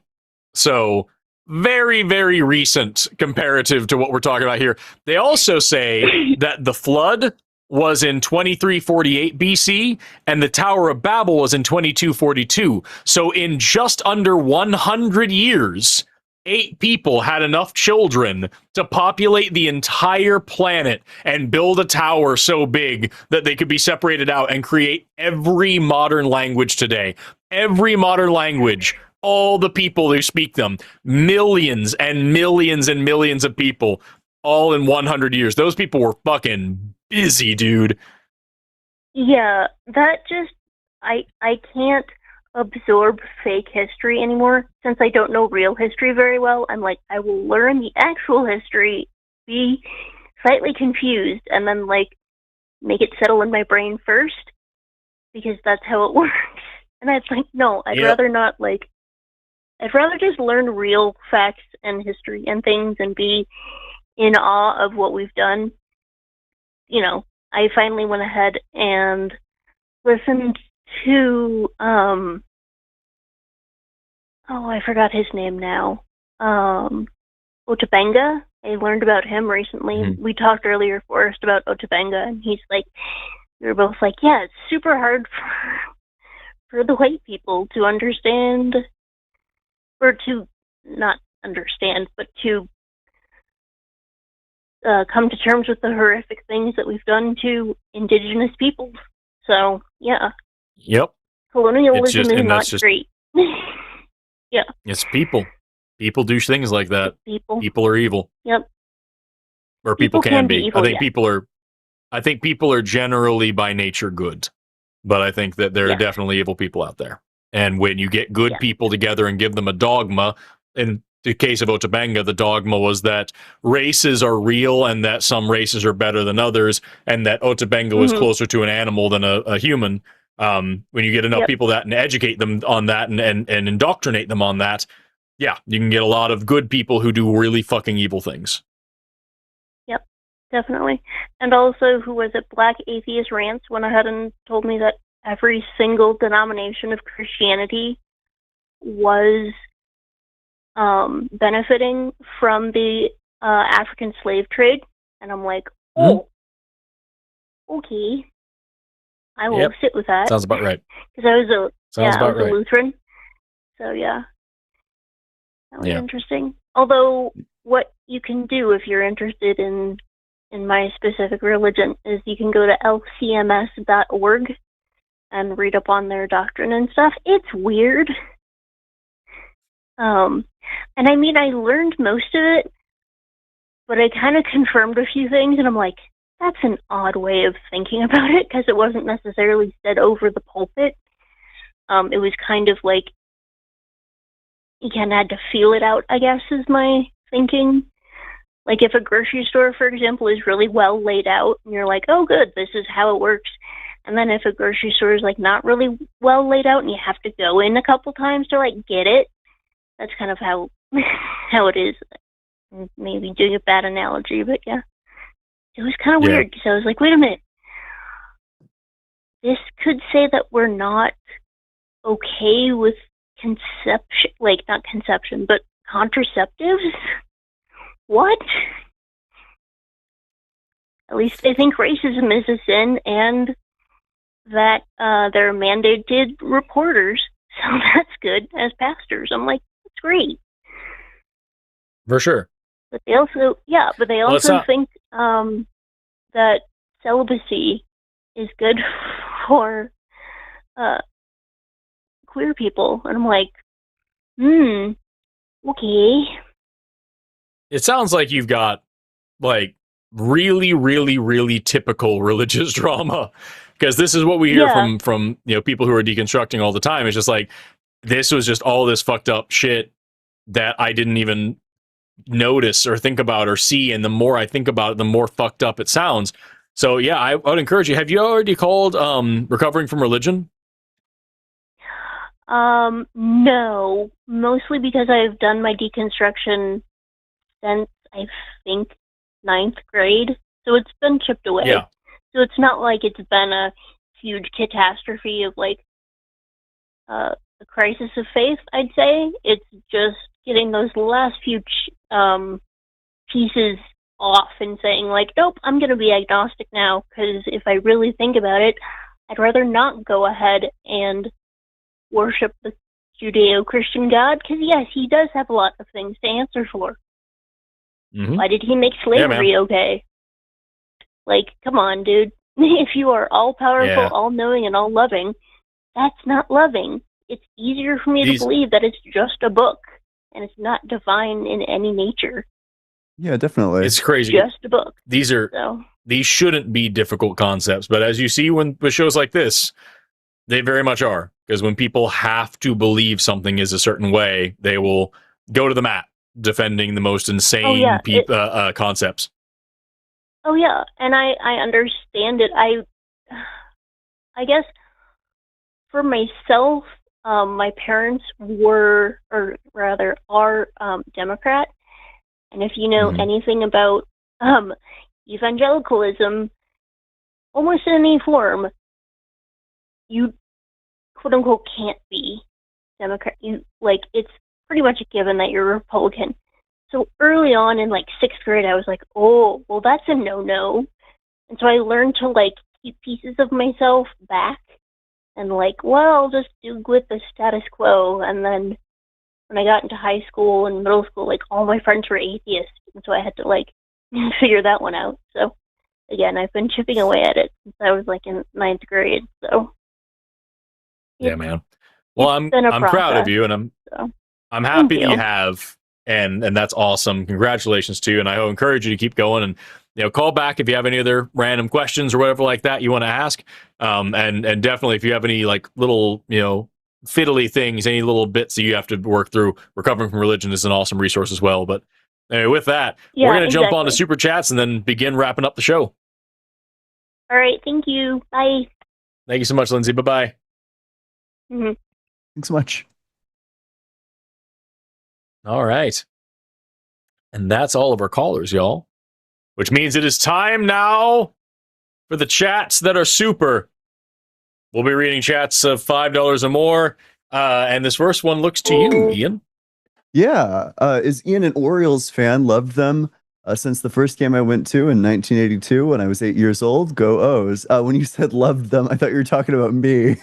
That's a good question.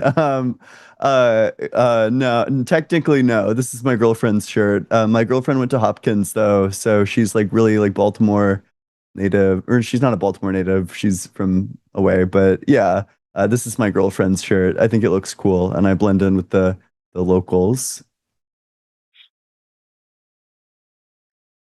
Ian, sorry, Forrest, do you have any book recommendations for those who aren't trying to study philosophy but want to have some concepts down?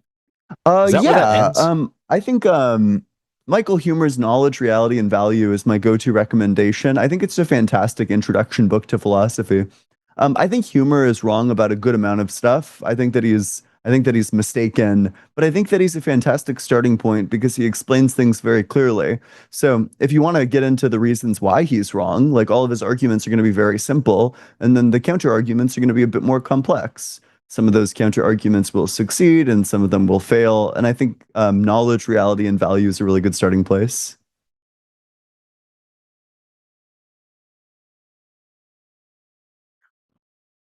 Are you reading this or am I? We're going back and forth. Yeah, fuck. Hi, gentlemen. I'm enjoying the World Cup.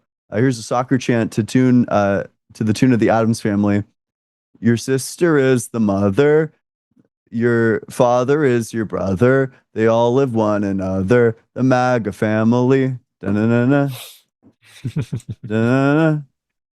Da-na-na. You heard it here first, folks. Paul is lying. It isn't bondservant. That's a King James lie. There's a different Hebrew word for indentured servitude, and Hebrews can't own Hebrews as debt slaves. Go figure, right? Yeah, also, if you just look up what a bondservant is, it's slave, so. Yeah, it's at the end of the day, that's what fucking kept pissing me off. It's you don't understand. It's not that kind. It's different slavery. It's better slavery. It's not slavery. What? It's okay. It's schmavery. It's right. I'm not sure how this is supposed to make it better. Help. I want to reject Ramajan summation because no positive integer adds up to a negative sum. Am I missing something silly, or is it true from a certain point of view? Also, more Ian, please. I know what you're referring to. It's all the stuff added together is negative 1/12. It's not. You're not actually adding up. That's not actually what's happening there. You're not actually adding up. Obviously, that series where you just add up all the positive numbers, that diverges to infinity. You can that's a trivial proof in real analysis. But I'm not sure exactly what's going on there, but I do know that the most common representation of that is false. God is against divorce because God is pro-marital slavery. That's another question we should have asked. We talked briefly about the rape thing. I've been wanting to ask more Christians recently, can a husband rape his wife? Is that possible? Because I find a lot of times they make a big exception for marital rape, and they're like, yeah, well, that's fine. That's fine. You know, you can't force yourself on anybody unless you already own them, you know? Ugh. Yeah, like what verse would they cite to say that that's wrong? Exactly. The voice crack was worth this $5. Thanks, Paul, for being 20 and knowing everything. We were all 20 and knew everything once. Yeah. Forrest, I love listening to you talk about Lord of the Rings. Can you make a video about the Black Numenor and the Mouth of Sauron, please? No, because I only like Lord of the Rings as a hobby. If you want to listen to something about that, In Deep Geek and Nerd of the Rings are great channels that cover a lot better stuff. And they have several videos. I think In Deep Geek specifically has a whole thing about the Black Numenorians and about where the Mouth of Sauron came from and what he was supposed to be all about. Really, really cool shit. So go check out those channels. I got the Barad-dûr Lego set, and it came with a Mouth of Sauron, and it's pretty sick. I want to see what the Lego Mouth of Sauron looks like.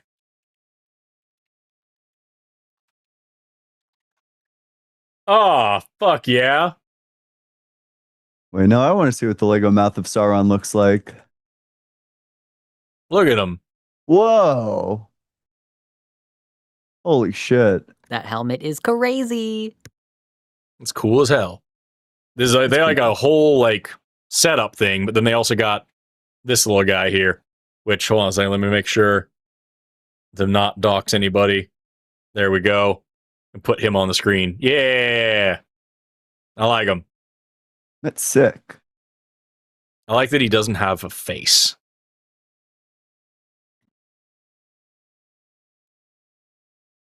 Okay, Paul, creator of everything, is responsible for everything, but it ain't that deep.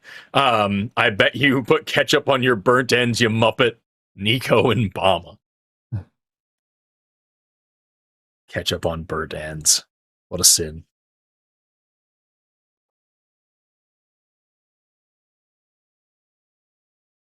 Any excuse for slavery is bad, but Big Daddy God says it's okay. It's always ridiculous. You know, one might say that his excuses got worse, you know.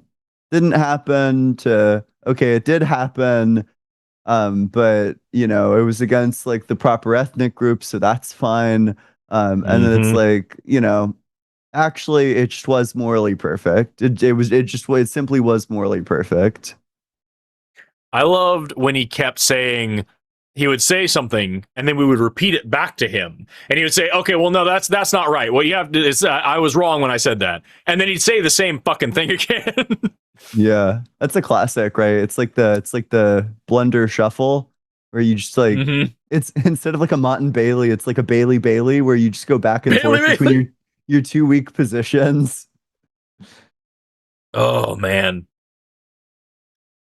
Is this me? Fuck, I don't I'll know. read it. Tone policing is buggy. Okay, you read it. No, fuck, man. Tone police is boring. I don't give a fuck about building bridges with fascists. Exactly. Yep. Hi, I have an evolution question. I live in a rural area and sometimes see deer pause for cars. I was wondering, is it possible for a deer to evolve to look for cars because the ones who do breed more? Maybe, yeah. Because what you're seeing there, like whenever you're the deer in headlights thing, the classic example, it's not just fight or flight, it's fight, flight, fawn, freeze. There's more to it. So you're either going to fight, or you're going to run away, or you're going to be really extra sweet and nice and try to make the attacker not want you anymore, or you just freeze in place and don't move. These are the different aspects of these fear response systems. All of this is part of the sympathetic nervous system. One might say that these deers are fawning. Exactly, right? And so absolutely there's an evolutionary, push to do one or the other. But also that's a whole thing. We talk about spousal abuse and rape apologetics and shit. And people are like, well, you didn't fight hard enough to fight off this guy. You get out of this relationship. Fawning is a fear response, y'all. just one more reason to not be a douchebag. But anyway, yeah. So the short answer, yes, there is selection pressure there. I don't know if that matters enough or if it would be happening fast enough or whatever. But absolutely, you could make that argument. Yeah, you would have to do what's called a breeder's equation, where you can like quantify the percentage of the population that is pausing for cars versus the population that is running out in front of the cars and like freezing in place and all those things, and then calculate percentages before and after that selection pressure was introduced. There is math that can be done there. It would be very difficult math to, it's super easy algebra to do, but to find the numbers to plug into that super easy equation would be pretty difficult to do.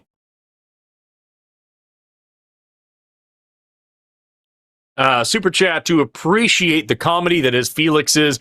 What I said is not what I said. P1, God is obvious. And then the molasses bleed delivery to his new local low patience Theus. Time for popcorn. I would have done that call with Felix all fucking night. And that's really my own problem. And I understand that's bad for the audience and that's bad for the show. But I would have gone all night on that Felix call. Just to prove a point that I am more patient than he. Sometimes I wish that I was just like some like no-name person with like a 15 viewer like TikTok live stream so that I could just fucking send it sometimes. Just be stupid for so long, for as long as possible. 6 hours with Felix to see who's gonna break. Just the worst game of chicken anyone has ever heard of. Seriously. Big Cheese, thanks so much for the super chat. Coming from the very famous Jesus who was famously patient with fig trees and money changers. Yeah, he was like, maybe stop money changing. Give it some time. Please. We'll get you there. We'll think about it together casually. After Seth and Forrest being the father-son duo, we now have the next generation, Forrest and Ian, as the curly-haired, deep-voiced father-child duo. The Line family. Which one of us is the child? What's happening? It has to be me. I mean, I guess. I decided that I'm Seth Andrews' dad, so now apparently you're my son or his son, too? I don't know what's happening. It's fucking strange. And I think there's that, and then Jovan and I think, are brothers, and Arden is everyone's mom, and like I don't remember who's what. It's strange. And I'm your daddy. and Lux is everyone's father. Yeah. No, I specifically said daddy. No, pardon me. Lux is everyone's daddy. Joshua, thanks so much for the super chat. Is this guy Felix, and 1, epic troll, 2, super serious, or 3, about to show us actual miracle powers? I don't know. It's impossible to tell. Yeah, it's the problem nowadays, is that the satire is too good. That's it. I've said it before and I'll say it again. Like, you take a call like Felix. Felix could have been cracking up laughing on the phone, and we still wouldn't be sure that he was a troll, because that's how a lot of Christians sound when they call the show. Like, you guys remember the calls with Carlos? Remember that fucking guy? There's the rules. You understand? There's certain, and once you understand the rules, then you understand. What are the rules? I'm gonna tell you. But once you understand the rules, I'm about to explain it to you. Just let me explain. It's the rules, you see. Fucking for 5 hours on repeat. You have to understand the rules. There's the rules, and I'm going to tell you the rules. And once you understand the rules, you'll understand that I'm right. It's the rules. Fucking crazy shit, dude. It's like what's the communication advice? It's like, tell him what you're going to tell him, tell him what you told him. But it's like, tell him what you're going to tell him, promise that you're going to tell him, insist that you have something to tell him, and then get kicked from the call. Right. Tell him what you're going to tell him. Repeat until crash out. Jesus. True. Jesus happens. Gosh, banger. I think Felix is just some confused grandpa, TBH. That's plausible. I can't even lie, right? Like, that could be. Yeah. I don't know. Oh. My wife's being sweet. What's she doing? Payment for having to deal with Felix. Love y'all. Thank you. Yeah, if anything, we should be paying you for having endured it. Oh Lord, I can feel the Holy Spirit. Thank you, Felix. Thank you, Jesus. Yeah, it was some compelling stuff, right? I know a fact that you don't know.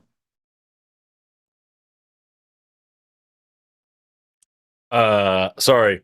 From whence okay. cometh biscuits. I just texted the words from whence cometh biscuits. The whole early church and Pauline letters were basically the world is going to end soon. If y'all don't repent, you will literally be thrown into a lake. Yeah, and we still get that a lot. And then we get as many people who say nah, because it's an entire religion based on the no true Scotsman fallacy.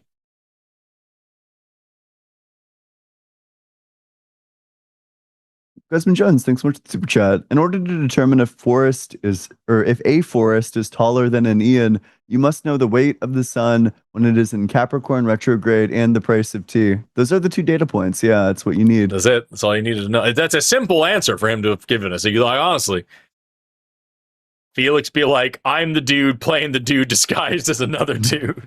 And once you know what I know that I know that you don't know, then you'll know. Yeah. And then you'll become God, Christian man.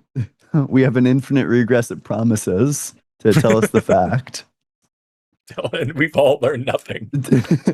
Joined the stream late, thought I was having a stroke until I realized Forrest was just fucking with Felix.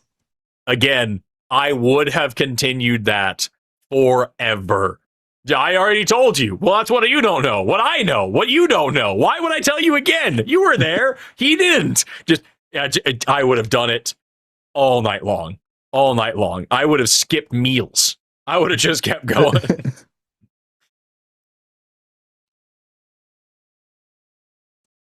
Cliff doesn't seem patient. I'm thinking Felix might be wrong, guys. Yeah. You know what's crazy? Felix is wrong? Right? Didn't the last caller, the last theist caller, brother, what's his face? That dude hung up on us. But maybe he wasn't Christian, he was Muslim, so it doesn't count. Yeah, yeah, true. That's what it is. Point. Yeah. Come on, Felix. With your word. Where in the Bible ever say where does the Bible ever say God created man perfect? It says good. It says Satan was evil since the beginning, and Jesus' death and resurrection was planned since the beginning. One thing that I've been thinking about recently is that, okay, they say that God made humans perfect. I don't think that a perfect thing can ever do an imperfect thing. I think that if you do an imperfect thing, that would just make you an imperfect being. I don't think that a perfect being could ever get worse. Otherwise, that would be an imperfection, the possibility of getting worse. It seems like if God made them perfect, then they would just stay perfect.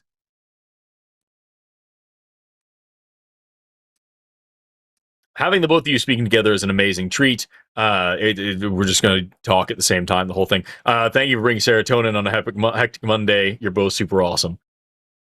Hell yeah. Thank you very much. It's really, really kind of you. Bible says God creates vessels of wrath, Romans 9:22, people with sole purpose of existence to cause harm and destruction. Yeah, well, that's just what it takes when you're a loving God. Sometimes you're going to make vessels of wrath. You wouldn't get it, but you do need to believe in it. We'll say Vessels of Wrath is a great band name. True. Absolutely. The tree of knowledge of good and evil pre-existed the fall. Therefore, evil pre-existed the fall. Can't blame evil existing on Adam and Eve. That's true. Although I think they want to say that Satan did that. But then it's a question of like, okay, where did Satan learn this fucking evil? Right? Where did that shit come from? If you'll please read this next one. I got to do this thing really quickly. Yeah, I got you. Could God design a universe where the worst physically possible evil that anyone can do was tickling someone without consent? Would it be better? I think like pretty obviously it would be better, at least from our point of view. Although I do think that there's like an interesting question there about like, okay, maybe our standards would just shift. Maybe like if the world was like a hell world, if we just spawned in and we're in like literal hell, you could give the same apologetics. But if you live in the tickle world, I think you could also probably give the same apologetics.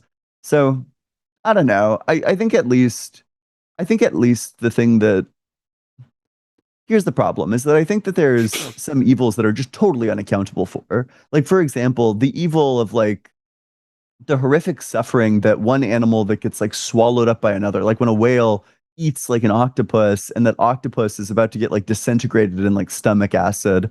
I think that the merciful thing for a god, if one existed to do, would be to simply like cut the experience short, such that this like octopus doesn't have to experience anything further. It doesn't have to experience like the horror of getting like dissolved or something. They're just like these basic things that are in no way causally connected to the rest of the world, but would seriously relieve like a huge bit of like suffering. I've heard Seth Andrews say similar things where he's talking about like spiders that dissolve the insides of bugs. He's like, you could still have this without it being that fucking bad. And like, I feel that's the same way with everything, even in human affairs. There's a million things we could do. It's fucking the making and breaking of relationships, the formation and collapse of civilizations, every bit of human civilization. You could make it less shit, though. You know what I mean? Like, you could at least make it good. If it's a bad thing, you could make it a decent bad thing. I don't know, man. Yeah. Or they could just be like a clear causal connection between whatever suffering and then like the greater good that comes out of it. You know, in the same way that the suffering that you endure when you're studying for a test is made better by the greater good of you getting like the A on the test. You know, that kicks ass, that feels so good. There's just like the clear connection there that makes all the suffering okay. And that just isn't there. It's not present at all for like so much suffering. Right. The number one most common way to die on this planet is being eaten alive. That's horrible. What? I mean, do you ever think about like animals eating other animals? So like the number one most common way that things die on this planet is by being eaten. I was being extremely anthrocentric, and I was like, no, it's heart disease. Like, probably. Oh, yeah. Yeah. Okay, sure.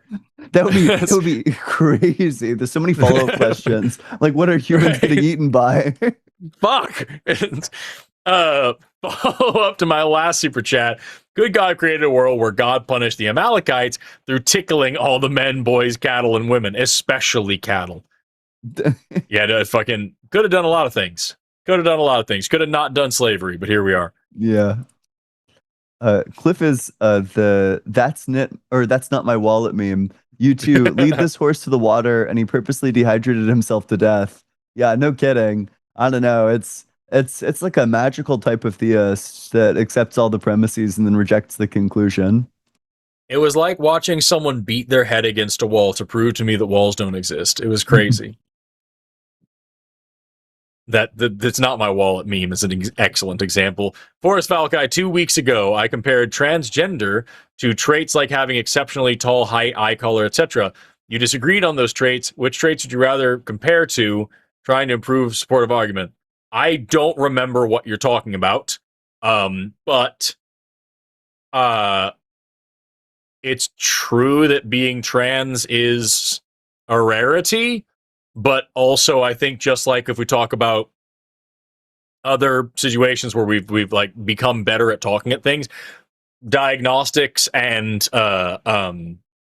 awareness dramatically changes how many people will fall into those categories. Think, for example, people who talk about how like they say autism is on the rise. No, it's not. Diagnostic criteria are more clear and screenings are more prevalent, and therefore we're finding it more often. So same things here. Now that we know what trans people are and we're able to talk about them more freely, and they're not at such a great risk of persecution, as those things continue to improve, we'll find them more. If we're just talking about like we have an exceptionally rare trait, either that's being trans or being exceptionally tall, I don't think there's a problem for a comparison just to say these are exceptionally rare things. I think the reason I might have had a problem with that is because eye color and hair color and things like that are usually used as comparisons for intersex.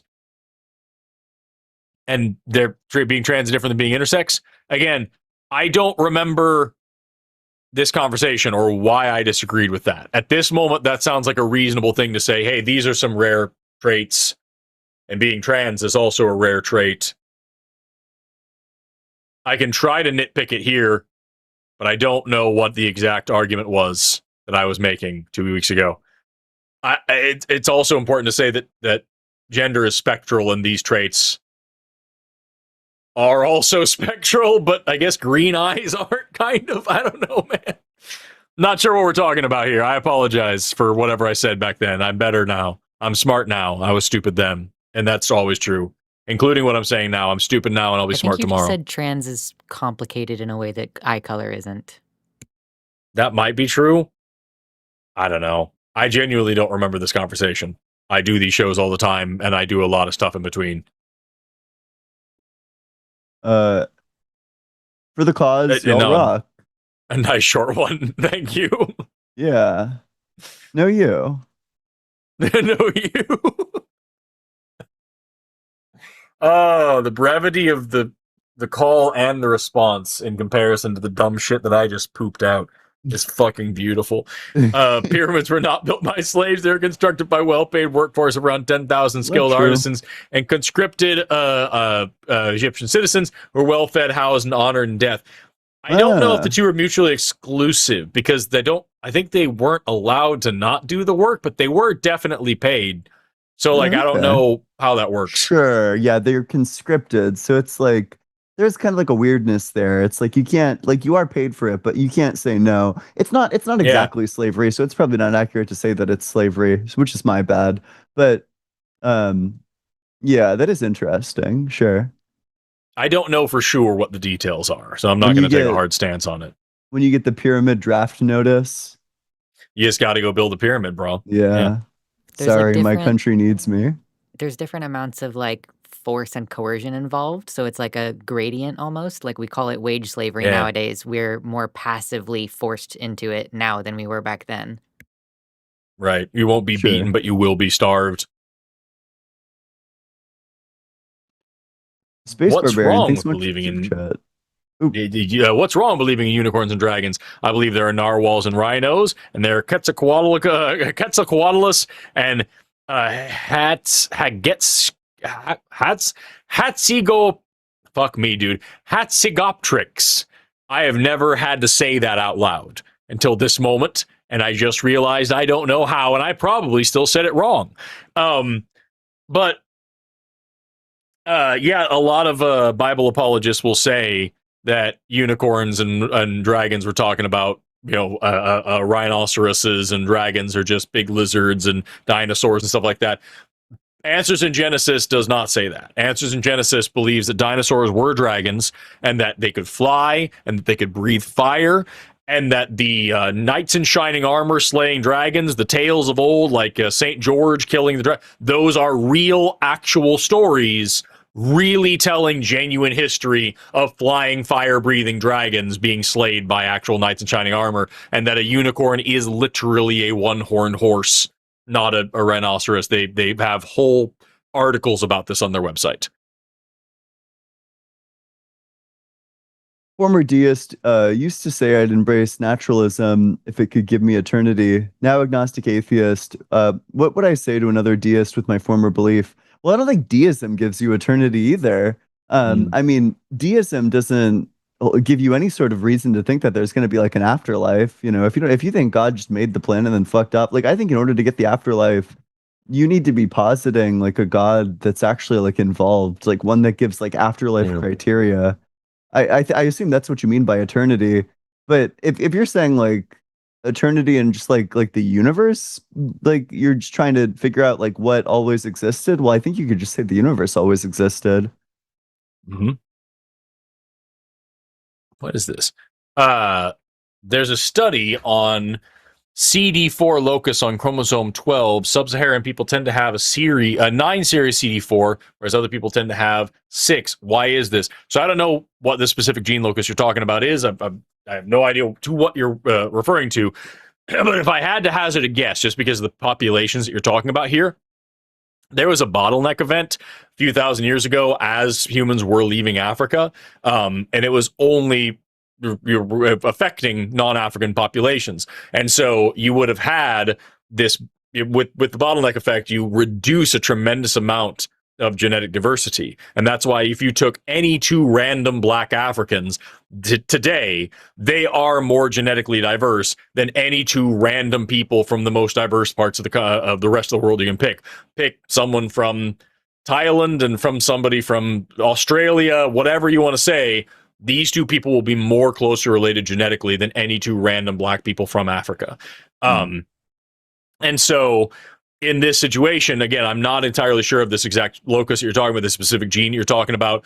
But I can say that would be if I had to hazard a guess, that would be my explanation here, is that you have this thing where you have some variation within Africa and some variation outside of Africa. Massive bottleneck event outside of Africa restricts that variation down to one thing. And then that breeds to a point where now you have, because of genetic drift, that becomes fixed in the entire, exo-African population. And I can show, in case people don't know what I'm talking about with gene fixing, I have this graphic that I like to show. Put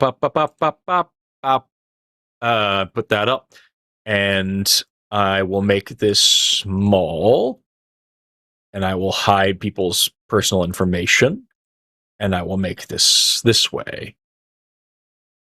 Does that look good? No. Hold on. You see the call-in studio here. And you see now this thing.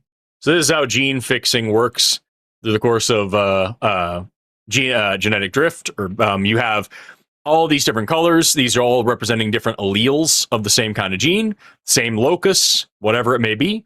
A locus, by the way, just means a specific place on a chromosome where you have a gene or cluster of genes. So we have this whole thing, this massive diversity, and then through breeding generation after generation, totally random chance, you will eventually get one thing fixed within the population. And the probability that happens is just the percentage of representation in the original population. So if in the original population, we pick a random place here, I think we have 10 dots here. If we were just to go to here to generation 4, 3 out of 10 have this pink thing. There is a 30% chance that this gene will become fixed in the population after, an infinite number of generations. And so that's what we're seeing here. And that's what we're talking about with that, is as humans left Africa, whatever this particular allele was on this locus had some chance of being fixed in the population. Same reason we have mitochondrial Eve. There were, at the time that mitochondrial Eve was around, we actually had several different variations of that mitochondrial DNA. Hers was one of them. There is a percentage chance that became fixed in the population, and indeed it did.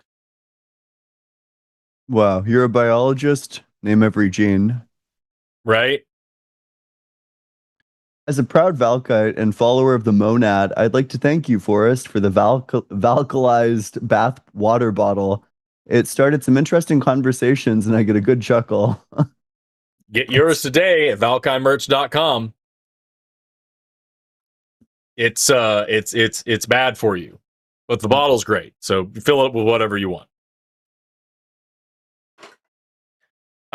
Sometimes I find being autistic and STEM educated and literate and possessing pattern recognition ability to be really exhausting and disheartening when listening to dumb callers. C'est la vie.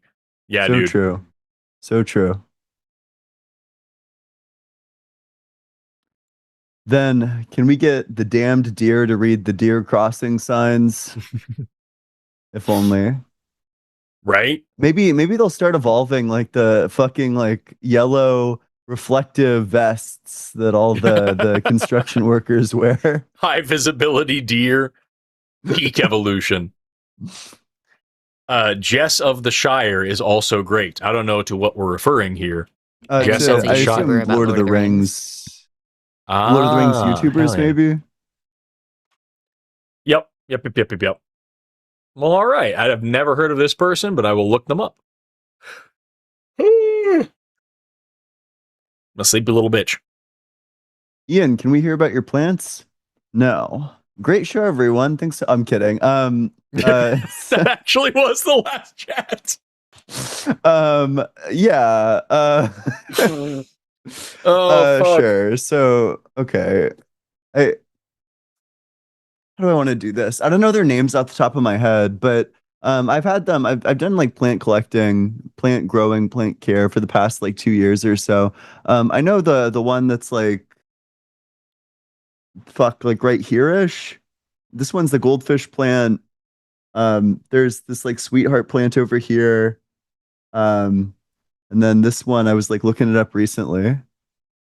The one with the dangles? Yeah, the one with the dangles. It's good. I've had that one. That one was going to die at first, and then I saved it. Oh man, I saved it. Oh, it's a what? Pothos. Oh yeah. I was sending the specific species.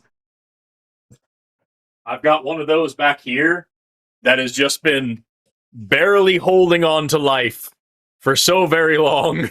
Oh no, I think it's different. I think this is a philodendron. Philodendron. Yeah, I'm pretty sure it's a philodendron Brazil.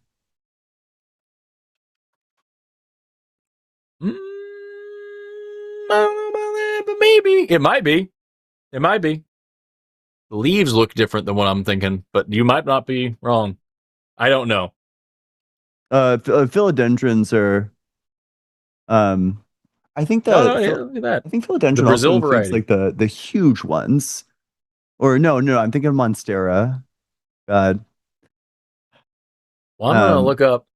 Oh my god, I'm looking up Pothos philodendron, and they're nigh identical. It's fucking. Yeah, no, I think you might be onto something, especially with the kind of heart shape on the top. I'm looking up Pothos too. This also looks like it. I'm pretty sure it's a philodendron, but that's what I'm saying. It looks like Pothos are just wider. I'm embarrassed to say, but as a matter of fact, I did come up with the grow recipe via ChatGPT. I ChatGPT'd like the soil recipe.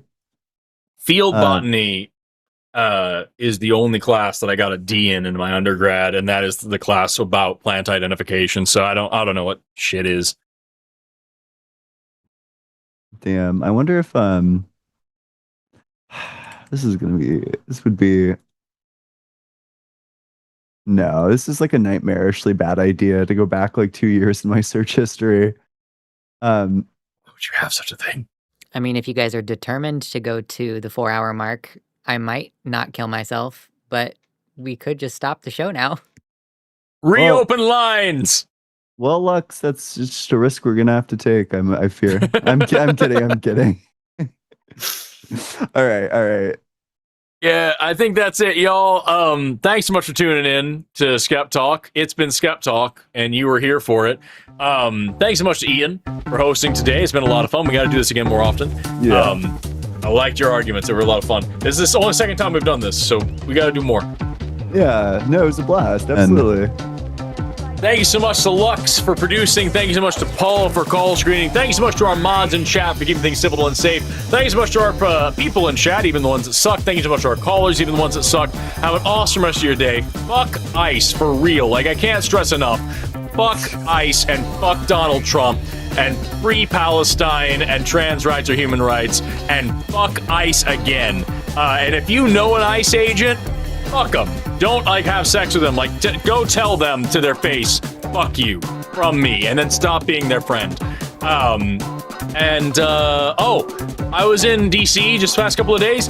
They got a fucking fence up around the reflecting pool, y'all. It's hysterical. They had a Parks Police helicopter circling. I'm not joking. Circling around the reflecting pool constantly to make sure nobody fucking touched it. It was the most embarrassing bullshit in the world, next to the Great American State Fair, where tens of people showed up to be fucking underwhelmed by another massive waste of money to try to distract you from the fact that your president is a fucking pedophile. Fuck Donald Trump. Fuck ICE. Fuck TERFs. Fuck transphobes. Have an awesome rest of your day and never stop learning. Bye-bye.